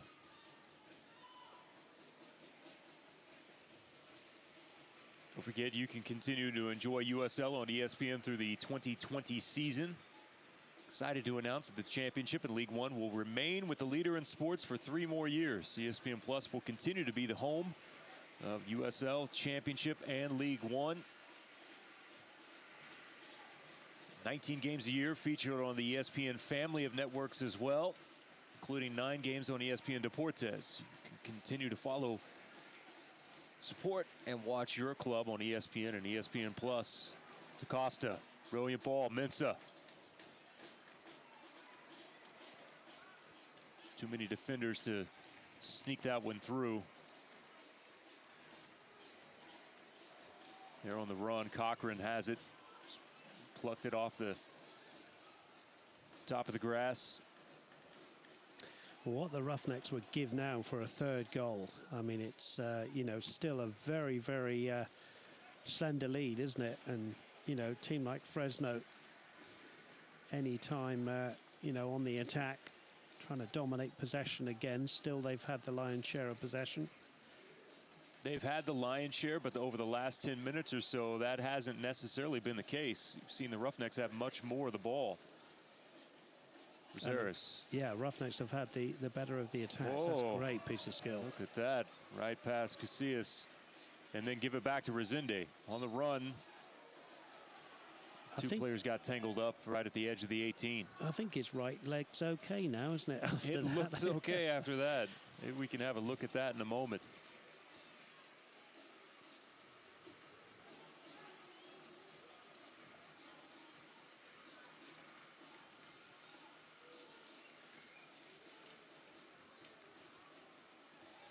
Work from DaCosta. Mensah made some room for himself. Good ball in. Zaris Uzo. Diagonal run from the 10. Good play. Uzo just slipping Prazeres in there. Look at this. Well, you just need some confidence even to try that, don't you? So well done to him.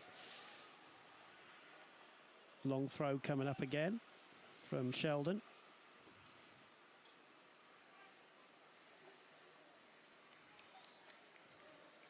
Uzo got to it first. Tough there with the defenders draped over him. Well, I'll say it again. It's you know, with the substitutes waiting for the Roughnecks, well, they got one left. You know, it's a big call now for Mike Ensign. Does he go with this 11, or does he make another change? Uzo's worked hard up front. I think that's an interesting point, because it feels like Michael Ensign went to it a little bit earlier tonight than what we typically see. A handful of minutes. Play on, says the referee. Well, Matt Rogers felt he was really hauled back right in front of the AR. He's annoyed with the AR, nothing doing, and thankfully from the Roughnecks point of view, nothing doing for Fresno in front of goal. You just wonder whether, you know, AJ Ajekwa would come on maybe up front and cause a few problems and try and get that 3rd goal. He's got a few options. Then again, it's hard to complain with what we've seen so far from the switches that have been made. Resende's a completely different type of player than what we've seen from Manny. He's had his fair share of the ball here since he came on. Edric tripped up from behind.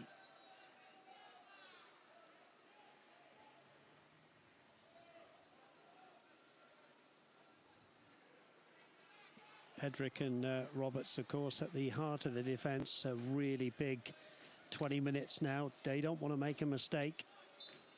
to let Fresno back in. They want to keep Sean Lewis from having to do too much as well.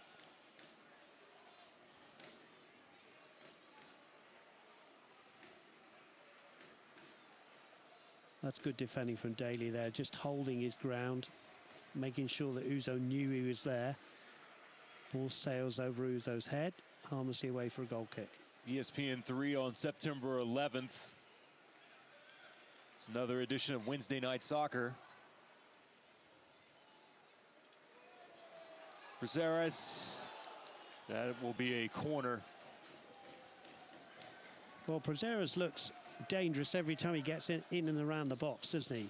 And another chance there, just came off the defender. Corner to the Roughnecks. You see the replay here. Doesn't have a lot of room to work with here. There's a good ball in from DaCosta, and it comes off the defender, or he would have looped that over the keeper's head. By the way, that game on September 11th will be Phoenix Rising heading to Las Vegas to meet the lights in action-packed Wednesday Western Conference Showdown. September 11th during Wednesday Night Soccer on ESPN 3. Rodrigo DaCosta, Cochran, first to it. Sheldon just annihilated the edge of the box. And our first player into the books tonight. Yeah, Chavez there with an untidy challenge. You were talking about the game on September the 11th with Phoenix Rising. I can confirm they have won 3-0. All the goals in the first half against Colorado Springs Switchbacks. So their amazing streak continues, doesn't it? It's pretty remarkable what they've accomplished. And yet their fans have seen them go on some pretty big runs before. Now they have been bitten at times by the injury bug by the time the playoffs have run around, and Phoenix's sights are set on something much, much bigger than just a Western championship.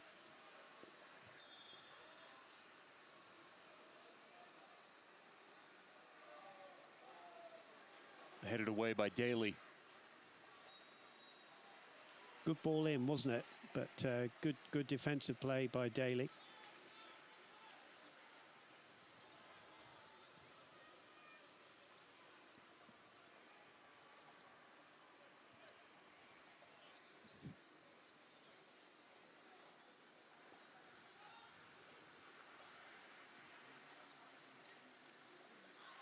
Martin hacks down, and he'll go into the books.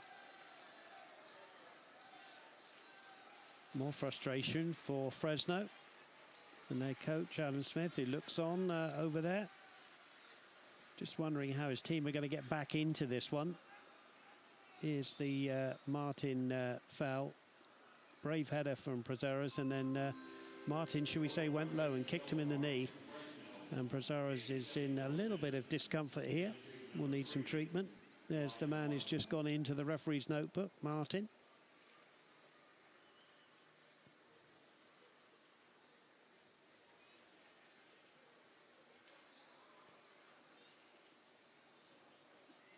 Possession rate still hovering around 61% for Fresno.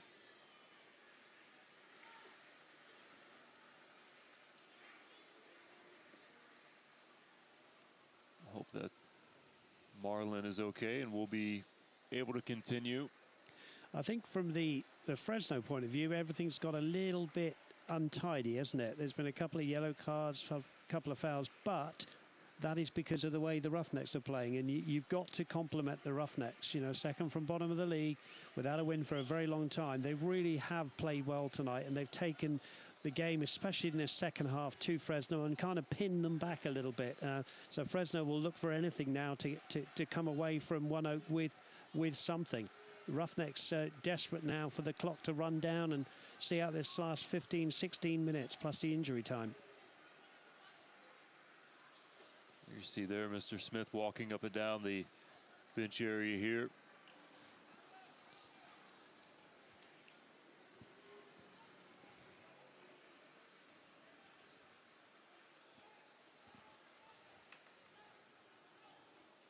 Herrera.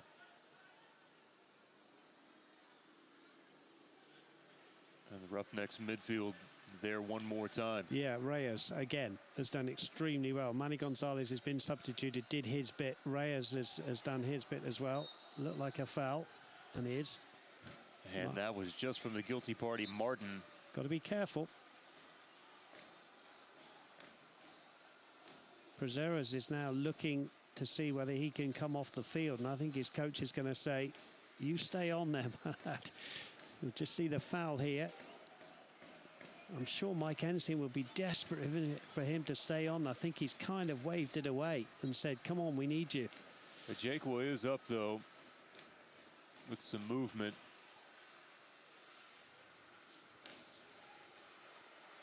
Contact there with Costa and the defender Del Campo. Yeah, I think it was a case of both just fell into each other.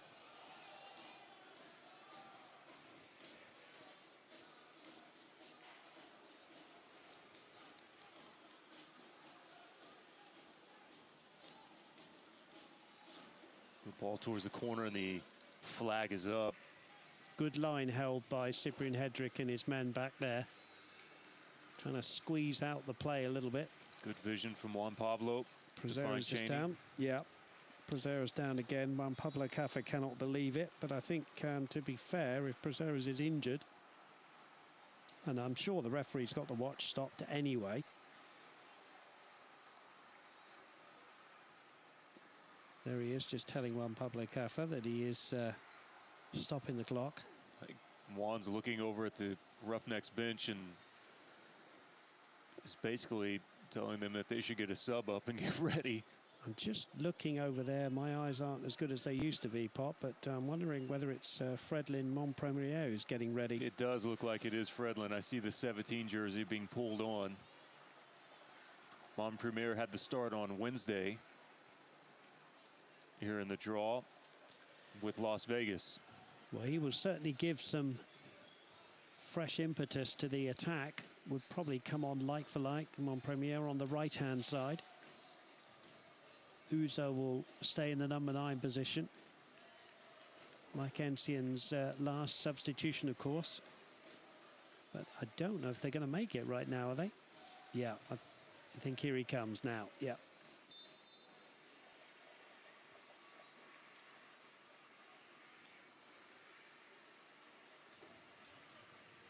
It'll be at the next opportunity.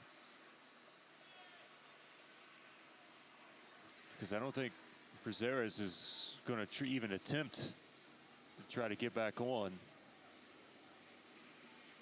So the Roughnecks for a moment are playing with 10. Here's Fresno to the opposite end. That ball was over the line anyway. And now the Roughnecks will be back to full strength with Prazeres still walking off the edge of the field, and that's a long way back around to him. But here's Fredlin Montpremier.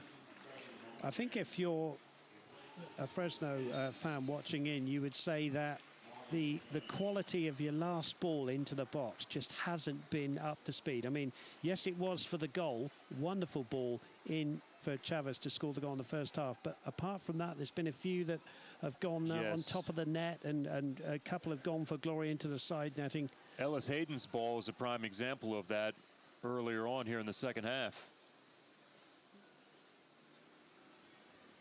I'm sure it'll be talked about. Roughnecks playing with a lot of confidence here with 11 minutes to go.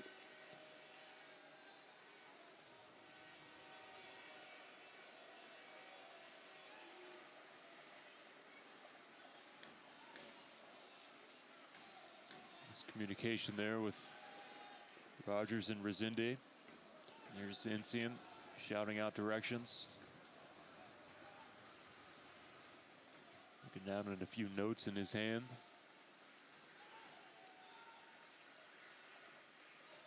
Trying to find that first win since April 24th. And up until that moment, Dave Saunders, the Roughnecks were kind of the talk of the Western table there in that first month or so of the season. Long way to go here. That one snuffed out by Sheldon. They really got off to a tremendous start, didn't they? Luca Lobo was knocking in goals like, you know, for fun, and they were top of the league. And yeah, 5 goals in a hurry. Here's Mom Premier Del Campo to clean it up, or excuse me, Daly.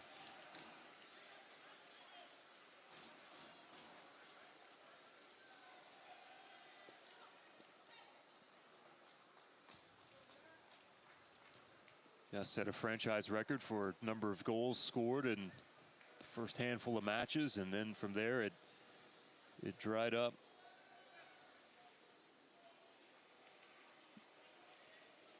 Montprenier has won a corner here.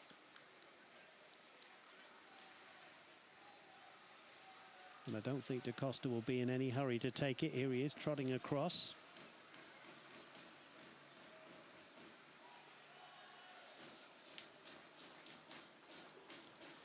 Well, if the Roughnecks could knock a goal in here, Pop, with 9 minutes to go, what they would give for it now. Curling there, that was a good ball. Alan Roberts couldn't finish.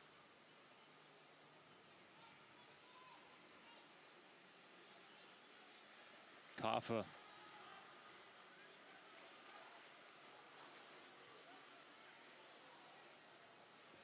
I think Brian Reyes has got a claim for the Tulsa Roughnecks man of the match. I think he has a very good claim for that. Again, you know, they don't often get the man of the match because they do a lot of the work that nobody really notices and sees. But here he is on the ball. He's just broken things up and played the odd ball. He may not be the goal scorer, but I don't know if they would actually have the lead if it wasn't for him this evening. Yeah, really come into his own. He's been a little bit in and out of the side, hasn't he? And he's played at the back as well, but he seems to be favoured in that central role now. And to be, you know, fair to Coach Jensen, Resende is playing a little bit ahead of him as well. So they've really taken it to Fresno, who are going to make another substitution. Their last throw of the dice.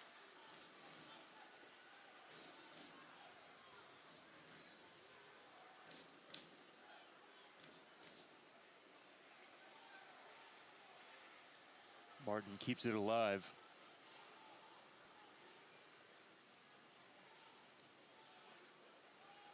Daly. Back to Kaffa.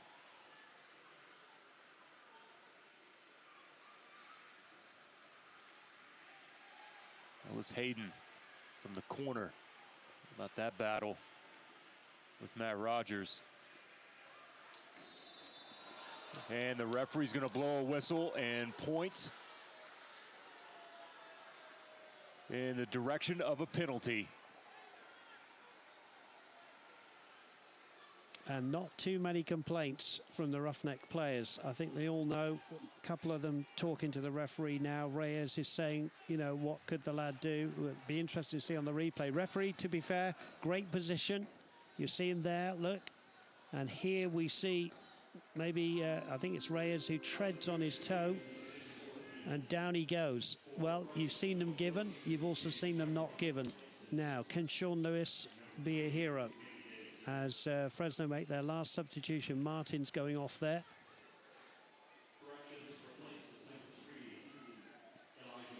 Jim Skilfraud. The very tall figure comes on, and he played in the back three, didn't he, against Colorado? And well, here's Lewis.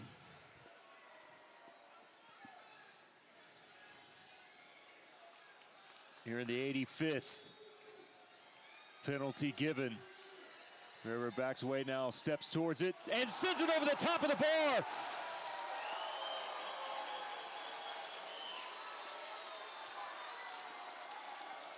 Well, the fans have waited a very, very long time for a win, and maybe, just maybe, this might be the kind of luck that the Tulsa Roughnecks have been waiting for. Still a ways to go yet. Reyes is still questioning the decision with the referee, but he blasts the ball over the top, and it remains 2-1 to the Roughnecks with 5 minutes of normal time to go. And that could be the moment. It ends up being the difference maker. And now Reyes wants a piece. Kudimoto. And the Roughnecks, Pop, won't mind this. They won't mind this now getting a little bit ugly, a little bit broken up, because they just want to see this 5 minutes. Fresno will want the ball at the other end. So the referee showing a yellow card. And the Roughnecks will take their time. They won't mind this at all. There's a bit of a lunge in there. I think it's the correct decision. Was the foot up a little bit there as well? I think it's a yellow card. I don't think it warrants any more, and I think he's had a clean game. Yeah, he has had no other issues previously, and you have to take that into account. And I think that's what the referee did. I think it's good refereeing. I think he's done well tonight, the referee. So everybody back in a white shirt. The Roughnecks would dearly love a third.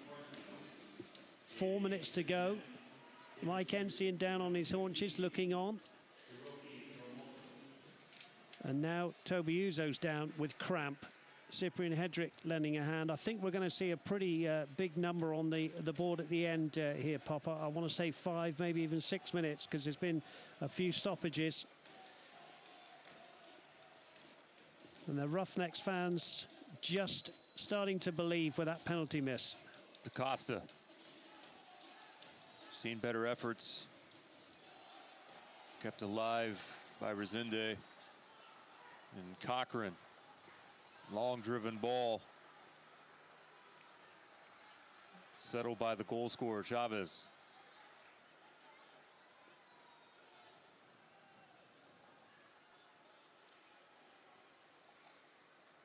Mensah keeps it alive.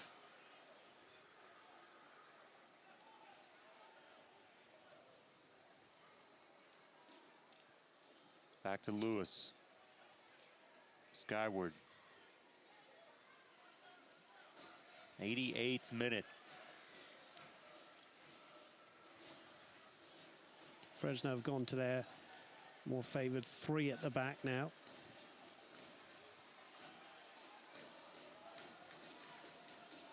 So Castillo will play a kind of a wing-back role on the left. Ellis Hayden is pushed way up on the right. Here he is trying to receive the ball now. Rogers with the touch out of play.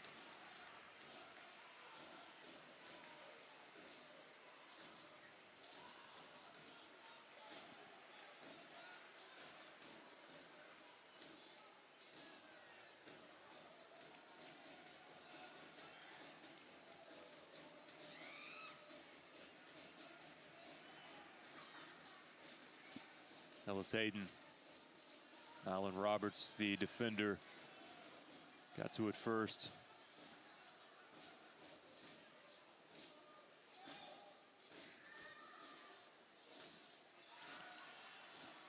Anywhere will do from the Roughnecks' point of view, but they don't want to just keep giving it back, do they? They need Uzo to hold it up here, and he does just that.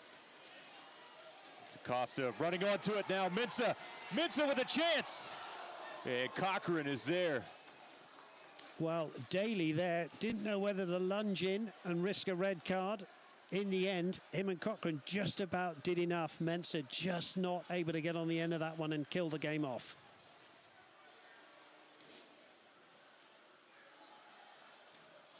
Good look from DaCosta as well. Roberts sends this one out of play. Yeah, well done DaCosta there, because he threaded that ball through. We can see on the replay, there it is. That's a beautiful one. Then you just see Daly there just kick it against Mensah. Got a bit lucky, did Daly there. Juan Pablo Caffa, the blast. Lewis has produced a couple of outstanding saves tonight, and he keeps the Roughnecks in front. Juan Pablo Caffa, again, we all know what he can do. Great shot, corner, great end to this game. Still a while to go yet. Here's Caffa's shot from a good 25 yards out. Struck it well. Great save.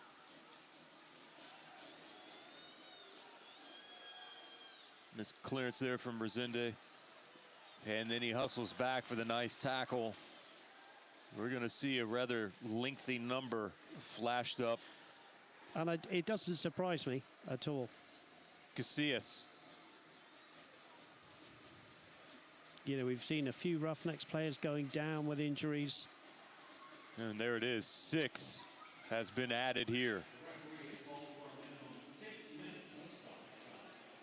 You can feel the tension ratchet up a bit.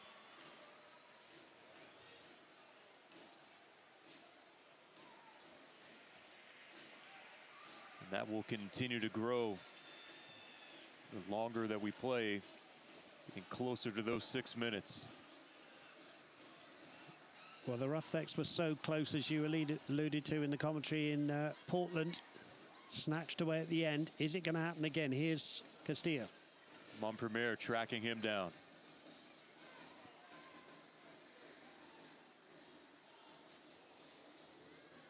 Kaffa.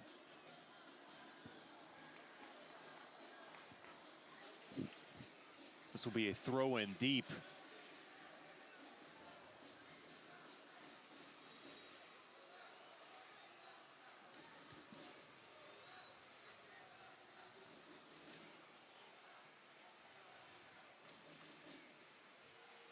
Driven ball from Kaffa. Daly.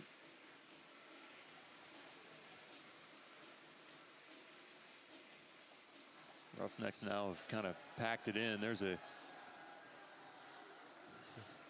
ball that sails over the byline.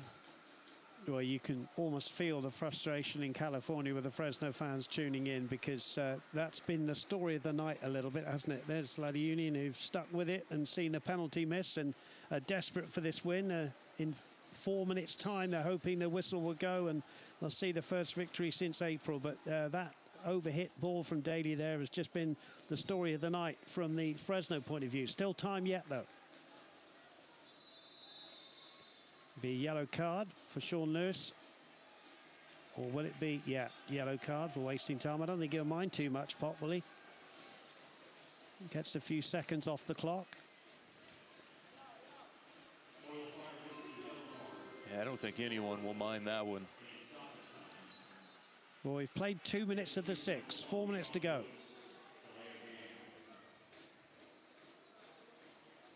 Also desperately looking for any possession that they can get, because it's been all Fresno here for about the last 10 minutes.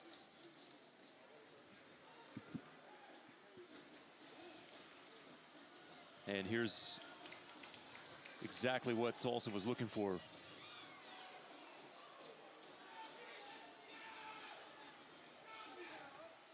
Uzo was about 4 steps offsides. Yeah, it might have been better if he'd gone and played the ball there and slowed it down. Because quickly, here's Casillas.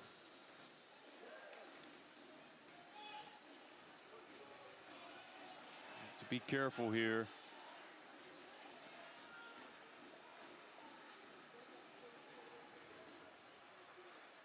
Ocampo easy for Lewis, and Lewis now will try to take as much time as he can. Just see here, you got to be careful, but he dove on the ball there a little bit, Casillas.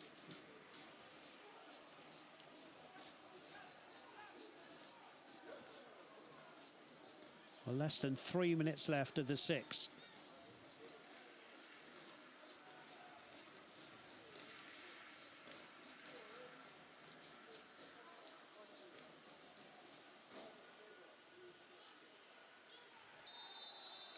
And again, the Roughnecks won't mind that at all. Toby Uzo taking on the back of the head there from the substitute. Jims will try to help him up in a hurry. Feels like that he's maybe embellishing a bit. You know, Kaffa will have a few words. Just see it here, I think, yeah, definite foul. Silly foul to give away, to be honest, when you're chasing the game. 2 minutes to go. Uzo's worked hard tonight. Got his goal on Wednesday. Hasn't had an opportunity on goal tonight. He's held the line, and he's held it up well, and he's been up against 2 very good defenders. Played almost 4.5 of the 6. Hedrick looking for Montpremier. Fredlin just looking to keep the ball on his foot.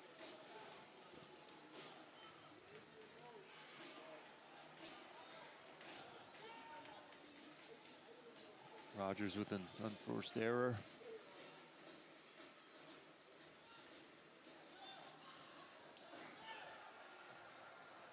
Casillas. Backheel attempt. Comes Sheldon. Sends it forward. Uzo there. Advantage played by the referee there. Less than a minute left. Koffa trying to direct traffic. Here's Daly. Another driven ball there from Daly, and Daly with his arms outstretched. I think he was wanting some more movement there. That's 2 now that Daly has had in that same fashion.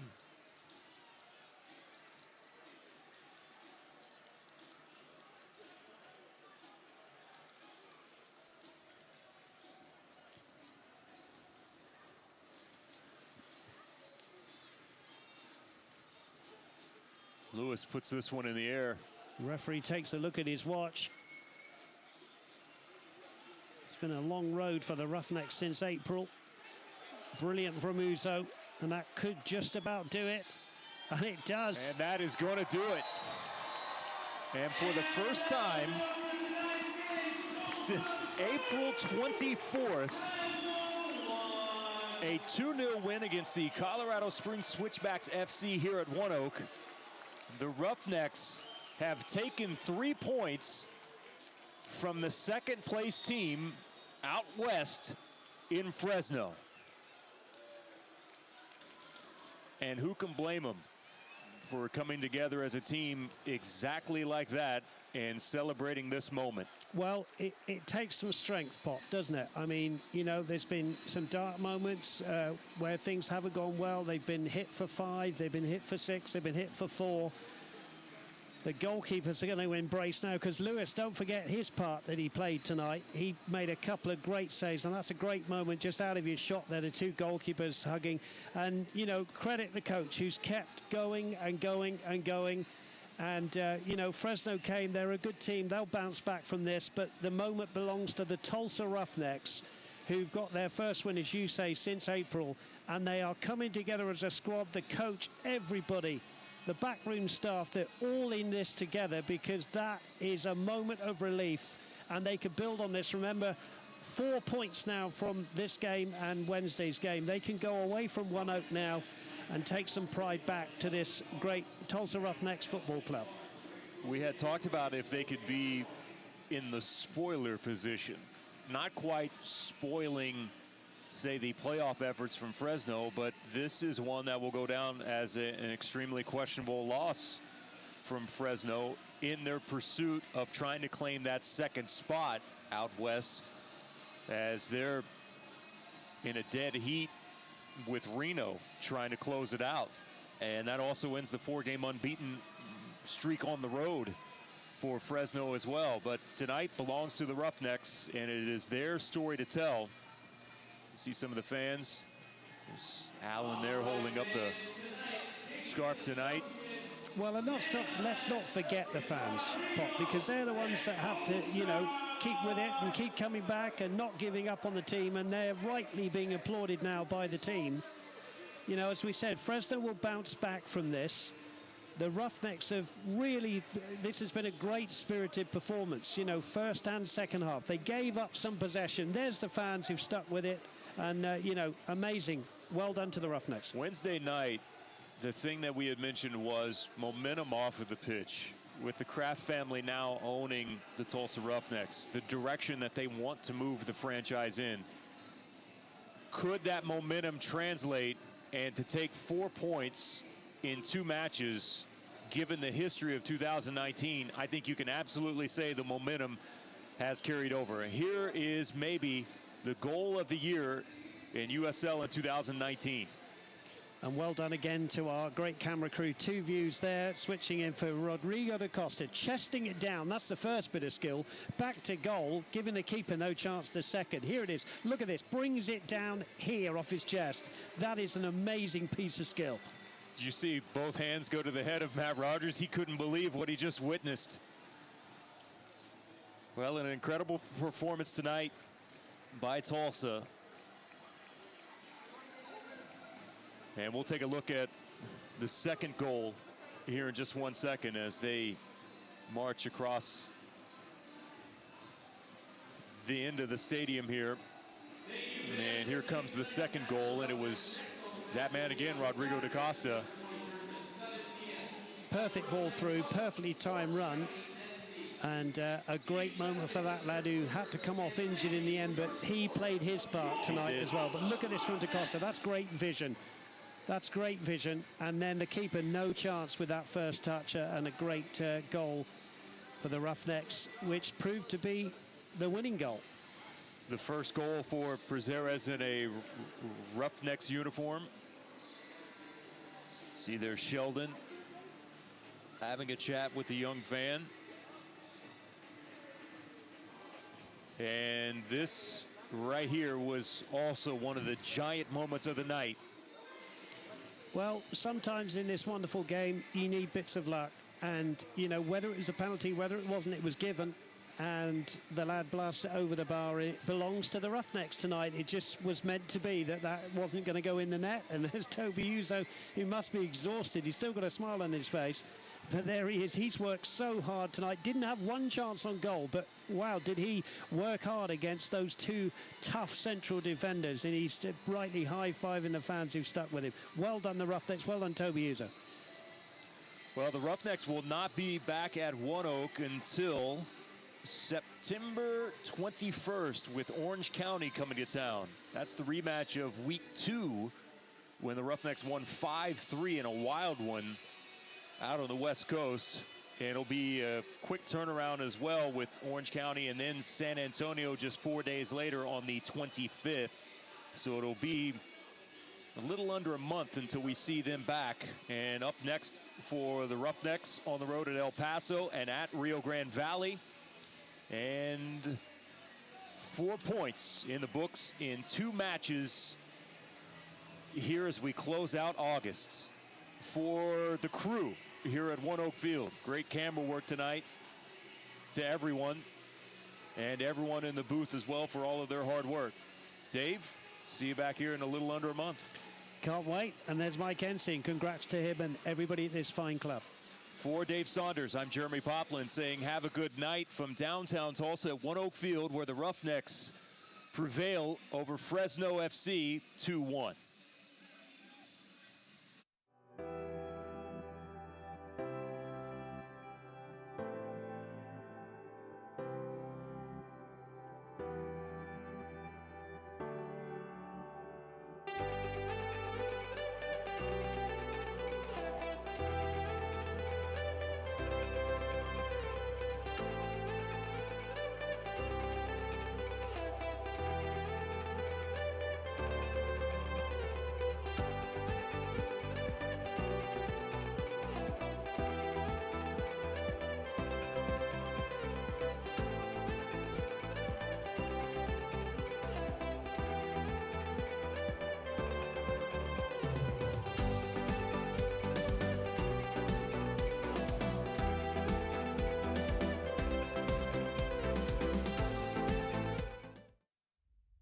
My name's Sean Riley. I'm a practicing chiropractor in Tulsa, Oklahoma. I've been fortunate to practice for 19 years, owner-operator of the integrated facility Tulsa Spine and Rehab.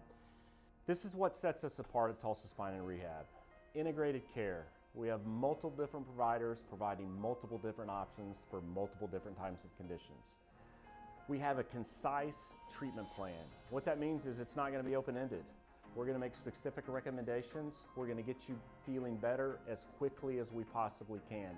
And lastly, we're going to get you, the patient, on board with your treatment. What that means is we want to get you involved. We want to get you doing home exercise. We want you modifying activity.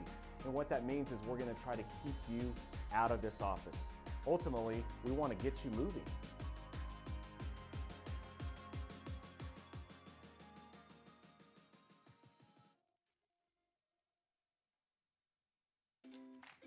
How was school today? Mrs. Smith, what are you doing? Recycling. You can't put plastic bags in the blue recycling cart, but you can recycle this milk jug. You can recycle stuff from all over the house. You can recycle this empty box. What about these hangers? Just aluminum and steel cans, paper and cardboard, plastic bottles and jugs, Glass bottles and jars. To learn more, check out TulsaRecycles.com. In about 8th grade, I realized that my knees really were hurting, and I ended up tearing both of my patellar tendons in several places. Dr. Stanley and Tulsa Bone and Joint, he gave us all of our options, explained them, and we knew walking out that we were in the best place possible for her. From a mom's perspective, without Dr. Stanley, without his staff, we would not have been able to give her her senior year.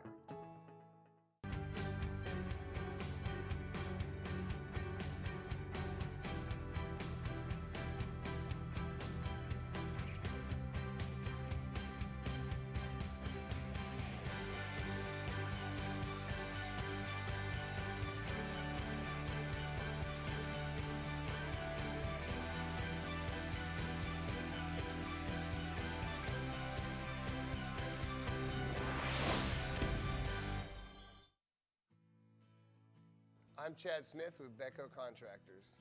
As an employer, we're always worried about new employees coming to the job and not being aware of their surroundings and just not knowing what they're really doing because it's a new job site.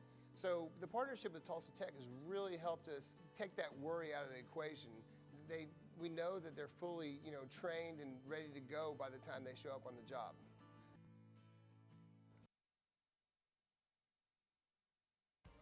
This copyrighted telecast of the United Soccer League Championship cannot be retransmitted, rebroadcast, or reproduced without the expressed written consent of the United Soccer League